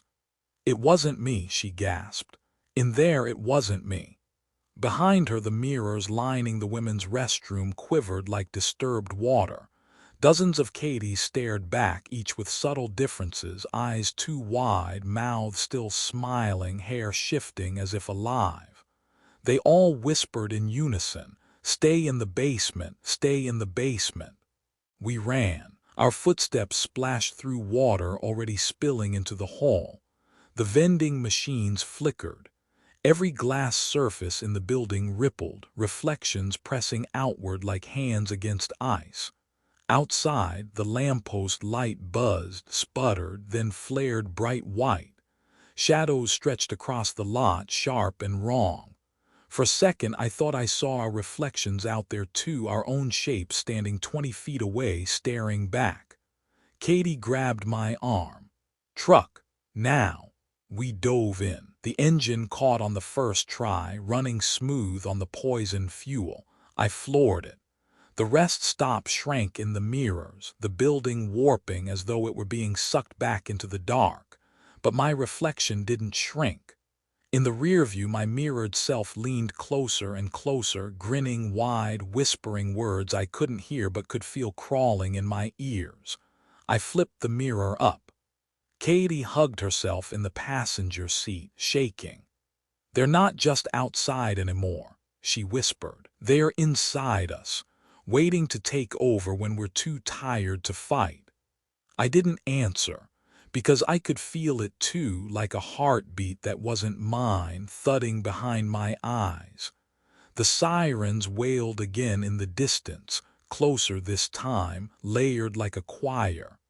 And for the first time, I wasn't sure if it was a warning or a call home. The highway blurred past, but I couldn't shake the memory of my reflection's grin. Every time the dashboard lights flickered, I half expected to see that face staring back from the windshield instead of the road. Katie sat curled against the passenger door, too exhausted to talk, too wired to sleep. Her fingers twitched against her knee, keeping rhythm with a siren she was trying not to hear. We drove until the fuel gauge, which still hadn't moved, mocked me into pulling off. A faded blue sign pointed toward a county park. The word playground was painted in cheerful letters that had peeled almost to illegibility. Katie raised an eyebrow. "You really think a park is safer than the road?" I shrugged, throat dry. "At least we'll be off the highway, out of sight." We rolled into the gravel lot.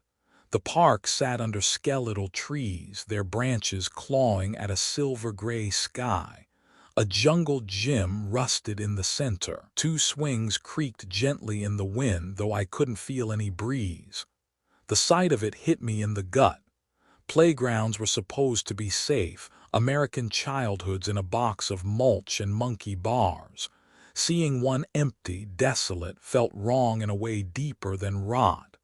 Katie climbed out first. 5 minutes, stretch. Then we keep moving. We sat on the swings.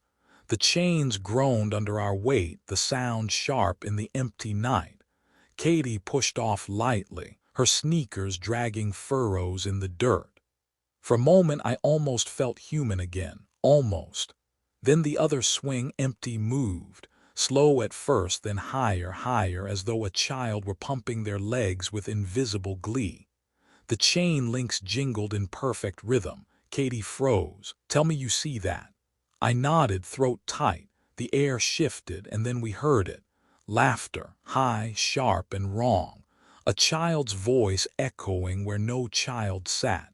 The swing moved faster, its seat blurring. Then another voice joined in, then another.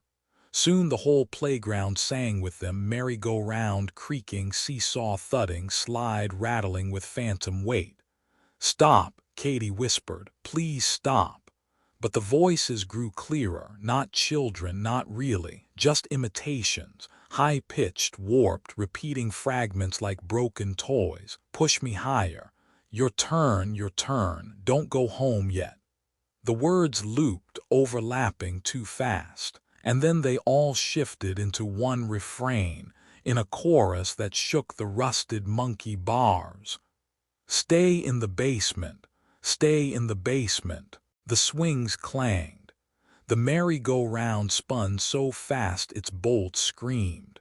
Katie staggered back. "We have to go." I grabbed her wrist, pulling her toward the truck, but something darted across the gravel, low, skittering. Not a shadow this time, small figures, shapes no taller than toddlers, sprinting on too many limbs. Their giggles pierced my ears.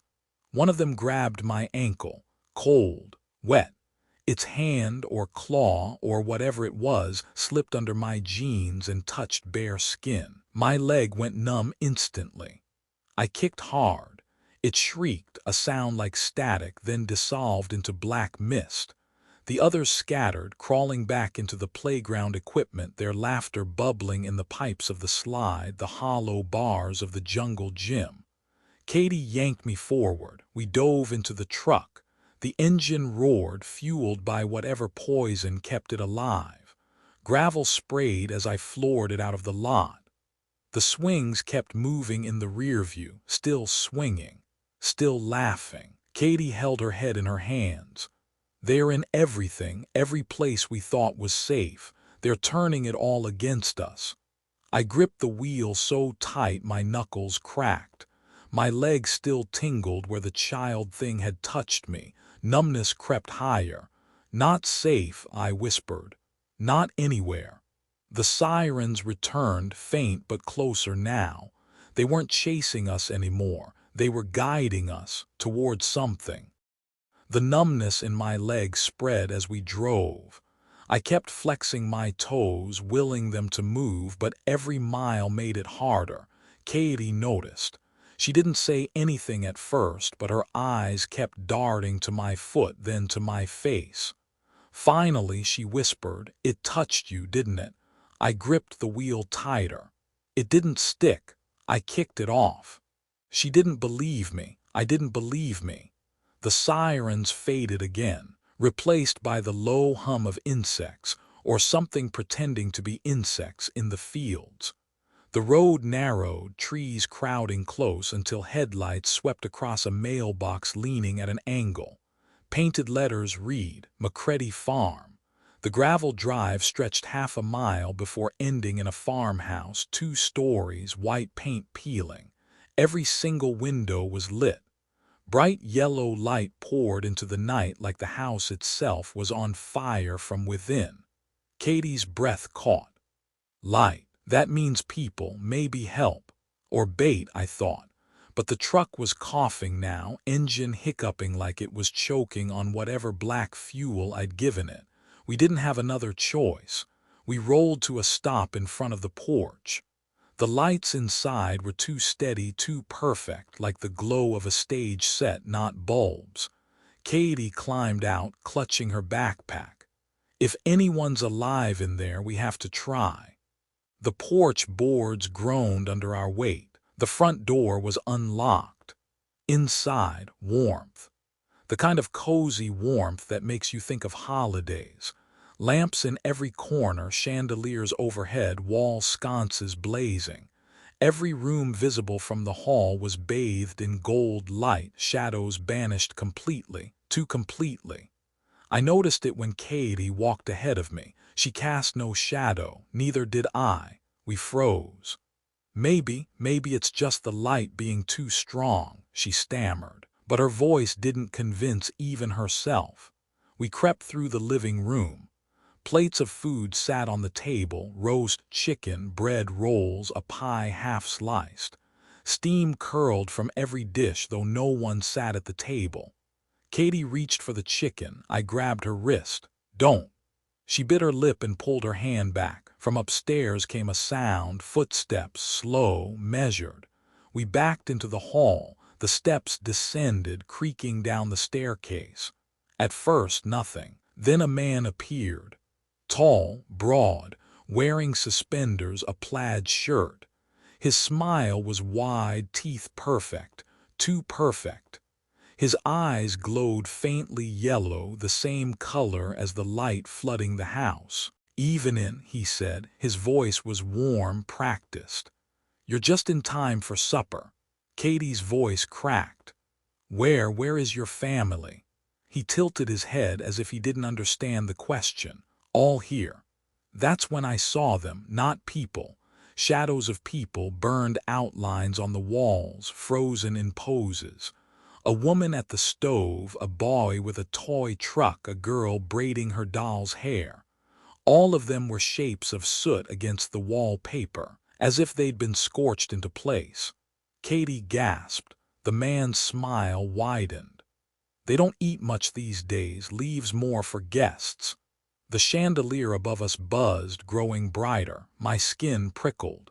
The numbness in my leg flared into heat, crawling upward. The lights weren't just keeping shadows away. They were feeding something. I staggered back. "Katie, door, now." The man stepped off the last stair, his body too smooth in the glare.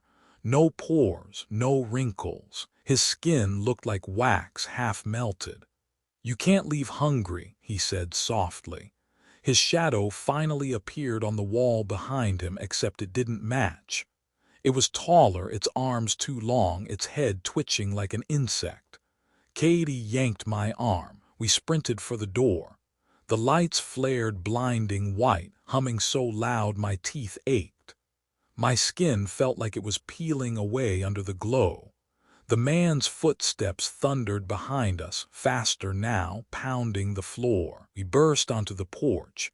The night hit us cold. My chest heaved, lungs burning. The house didn't follow. We stumbled into the yard and I turned back. Every light in the farmhouse clicked off at once. The darkness that swallowed it was total. And in that silence, dozens of voices whispered from inside in perfect unison. "Don't turn the lights off. Don't turn the lights off. Don't turn the lights off." Katie gripped my sleeve so hard it hurt. "We can't stop anywhere. Not anymore."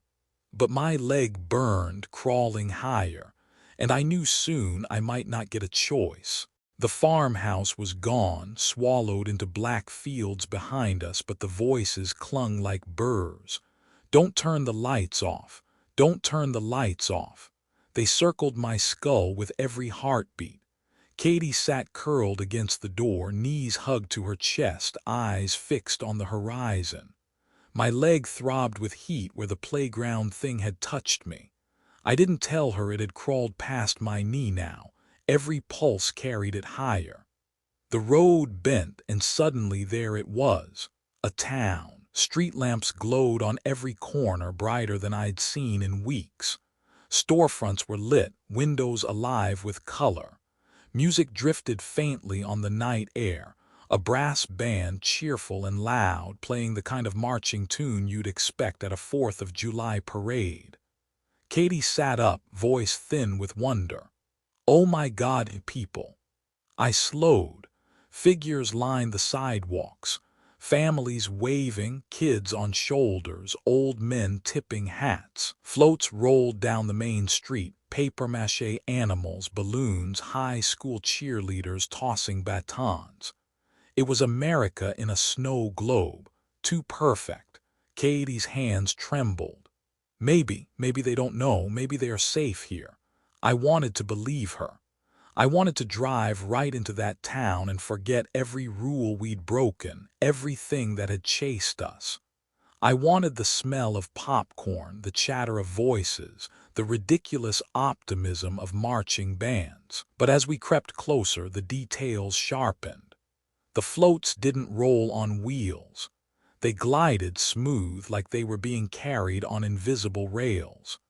The cheerleader's arms moved in perfect sync, too perfect, elbows bending at the same angle, batons spinning in flawless arcs. The brass band's music was rich, loud, but every trumpet's note landed at exactly the same pitch and volume, as if one horn played 100 mouths.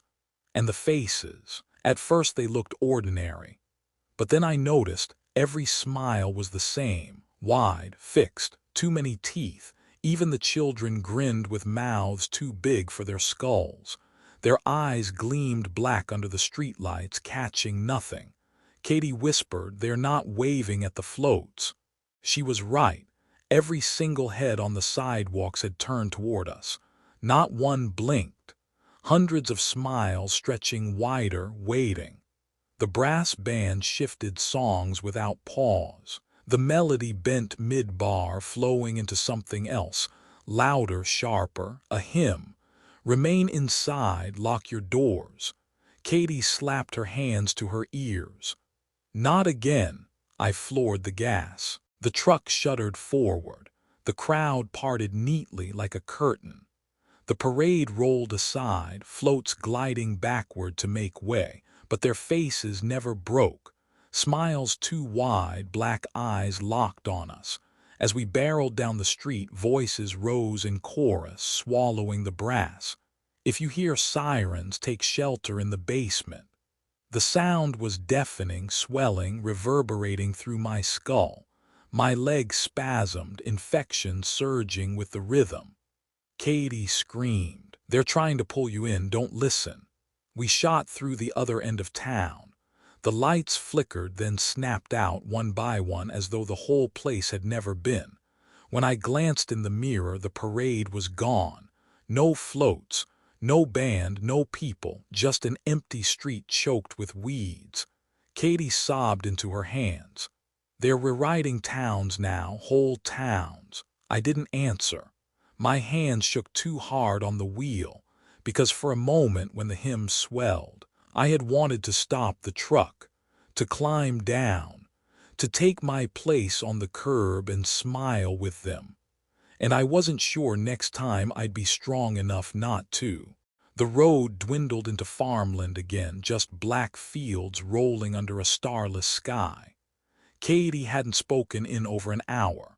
Her silence weighed more than the sirens, more than the numbness creeping above my thigh. Then, faint through the static hum of the night, we heard it, a voice. Not from the truck radio, ours had died hours ago, but from the air itself, carried on the wind like a whisper.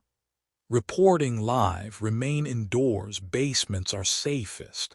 Katie sat up. Her eyes shone with something dangerous. "Hope. It's a broadcast. That means there's a station, people." I wanted to tell her no, that it was just another trick, another mouth of the spiral puppeting human voices. But the words died in my throat when we topped a rise and saw it. A radio tower, red lights blinking against the darkness. A squat concrete building at its base glowed with yellow. The broadcast grew stronger, louder, until the truck itself vibrated with it. "This is station WKHL, bringing you updates every half hour. Trust your local authorities. Stay calm. Help is on the way." Katie grabbed my arm. "We have to check if there's even a chance." Her voice broke. She didn't need to finish. A chance meant more than food or sleep. A chance meant someone else alive. I killed the headlights as we rolled closer. The tower loomed, cables humming like a hive. The door to the building was propped open, spilling sterile light onto the dirt. Inside, rows of equipment, dials glowing, reel-to-reel spinning. The sound of the broadcast filled the room, echoing from every corner, but the studio chair was empty. Katie's breath hitched. "Maybe they stepped out." "No," I whispered. "Look." On the desk, a cassette deck spun endlessly. A single tape fed it, the plastic warped and stretched from overuse. Yet the voice it produced was flawless, calm, almost soothing. "Help is on the way. Remain indoors, lock your doors, shutter your windows." Katie reached for the eject button. If it's just a loop, maybe we can. The reel-to-reel snapped to a stop. Silence. Then the speakers crackled louder than before. A new voice spilled out, warped, wet, too close to the microphone. "Why are you outside?" Katie screamed and stumbled back. The tower lights blinked faster. Each red pulse lit the room like a heartbeat. The equipment hissed, screens flickering with faces, hundreds of them. Some half-formed, some too smooth, some with teeth where eyes should be. They spoke together, voices layering. "Why are you outside? Why are you outside?" The floor vibrated. The walls wept condensation that smelled like salt and rot. And then we heard it behind the voices, a recording of Katie's own words. "Our car broke down. We're lost and hungry. Can we come inside, please?" Her face went white. The tower outside groaned, metal straining. Something climbed its length, skittering fast, claws raking the steel. Through the window I glimpsed it, a long shape, too many limbs, carrying itself like a spider. Its head turned and every antenna bent toward us like they were bowing. The speakers blared with one final command: "Join the broadcast." I grabbed Katie's arm. We bolted out the back, the dirt sucking at our shoes. The tower shrieked, steel twisting as the thing began to descend. The truck roared to life as if it knew we needed it. Gravel sprayed, tires spinning. We didn't look back, but the broadcast followed us. Even with the radio smashed, the voice hissed through the vents, through the vibrations of the dashboard, through the marrow of my bones. "Stay indoors. Help is on the way. Stay indoors. Help is on the way." We left the radio tower behind, but the voices didn't leave us. They whispered through the truck vents, hummed in the tires, hissed in my veins. Katie stared straight ahead, pale, lips pressed tight. Every now and then she reached for the radio knobs, even though the radio was smashed to pieces, as if part of her still thought she could turn the noise off. Hours passed, or maybe minutes. Time wasn't trustworthy anymore. Then neon cut through the dark, a flickering sign, "Sunset Motor in vacancy." I almost laughed, vacancy, as if anyone but us was left to rent a room. Still, the truck's fake fuel was sputtering and my leg felt like it was glowing red hot. I couldn't hide the limp anymore. Katie saw and she said what I didn't want her to: "We need to stop." The parking lot was full of cars, not just one or two, every slot taken. But no lights in the rooms, no people milling about. Just vehicles lined up like soldiers, each polished, pristine, no dirt on their tires. Katie whispered, "If the lot's full, why does the sign say vacancy?" We stepped inside the lobby. The front desk bell gleamed. A plastic ficus stood in the corner, too green for a place this dead. Behind the counter, the register screen glowed with a list of names, at least 100 check-ins for tonight.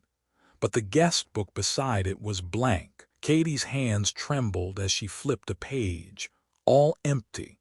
No signatures, no notes. I pressed the bell. It rang too loud, the sound stretching unnaturally long, echoing down the hallway. That's when the doors opened. One by one, motel room doors clicked, hinges groaning. Figures stepped out, guests, dozens of them, men in business suits, families in vacation shorts. An old couple in matching jogging gear. At first glance normal, but they all moved the same way. One step forward, stop. One step forward, stop, perfectly in rhythm as though waiting for someone to call march. Their faces were wrong, smooth, too smooth, like masks molded from wax. Mouths fixed in open smiles, eyes shiny as marbles, reflecting nothing. Katie clutched my sleeve. They checked in, but they never left. The lobby filled with them, not a sound except the synchronized shuffle of feet. Then together they spoke, Voices in unison, flat and mechanical. Welcome guests, vacancy available. Welcome guests, vacancy available. I backed toward the door.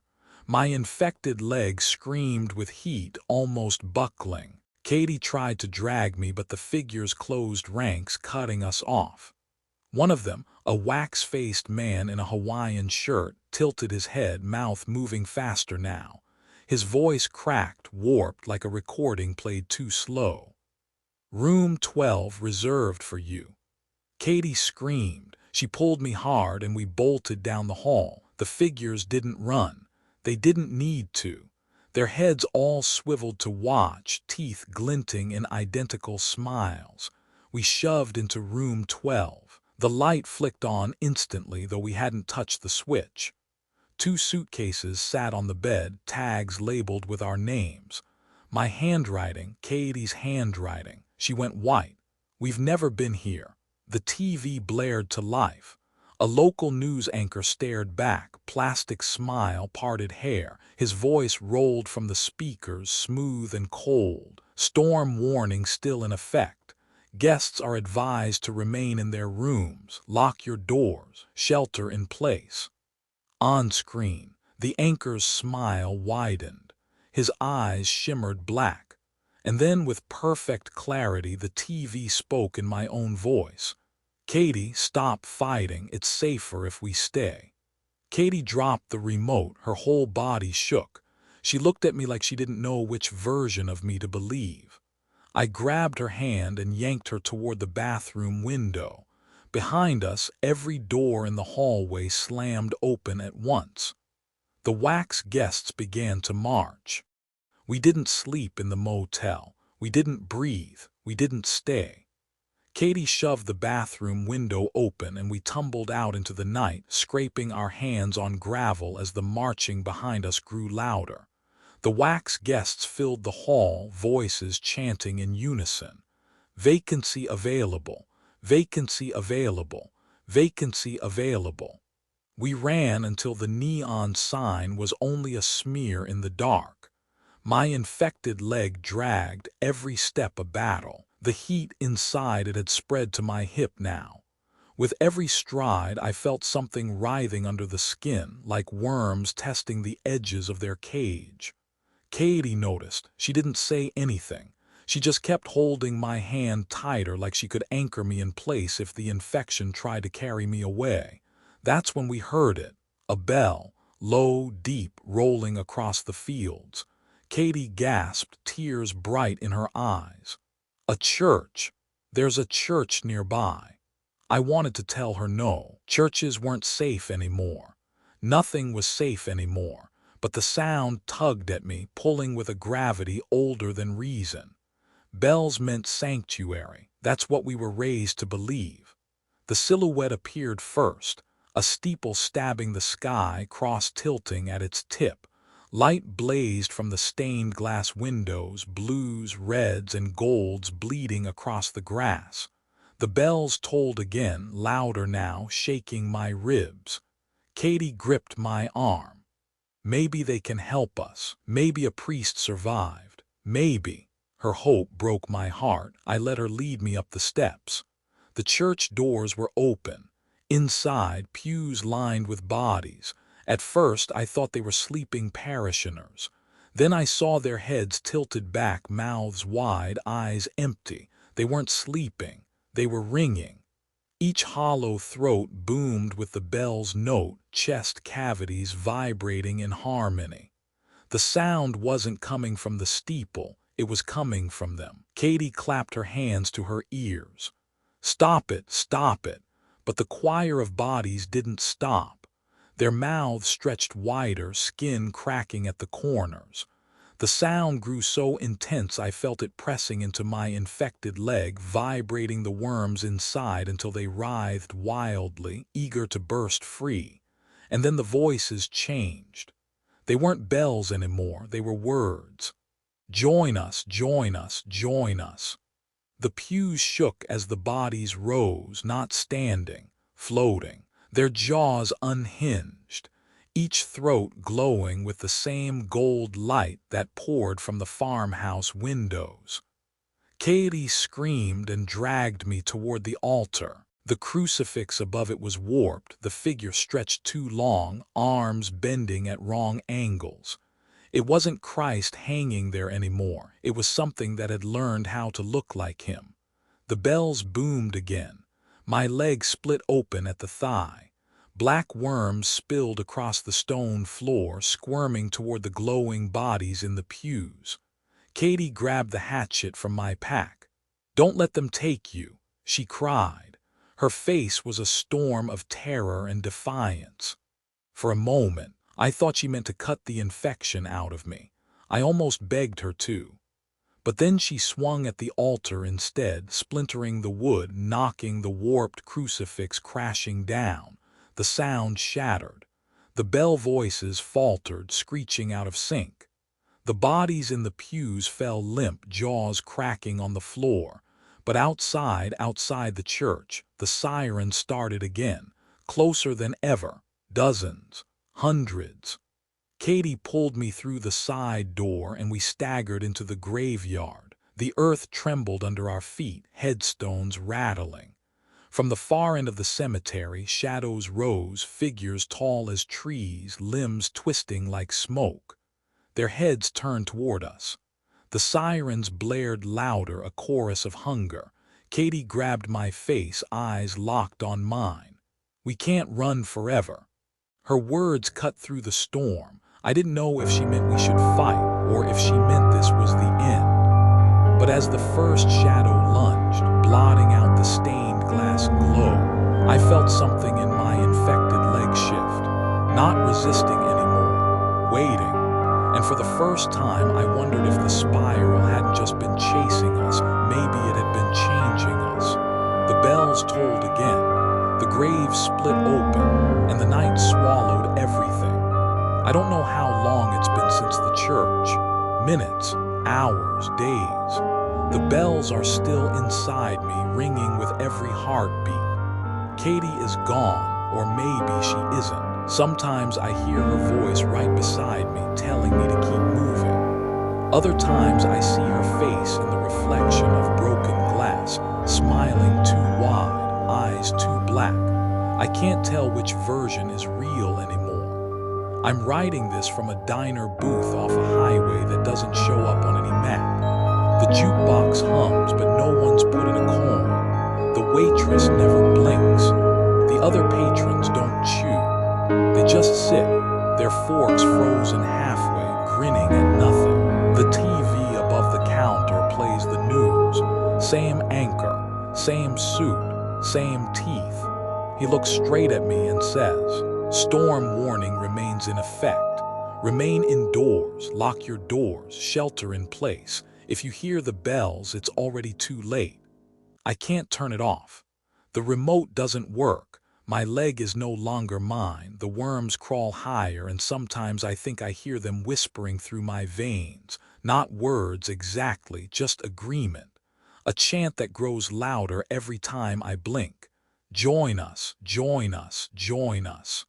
Maybe Katie was right, we can't run forever. The forecast still plays, the sirens still call, and the line of black on the horizon is closer than ever.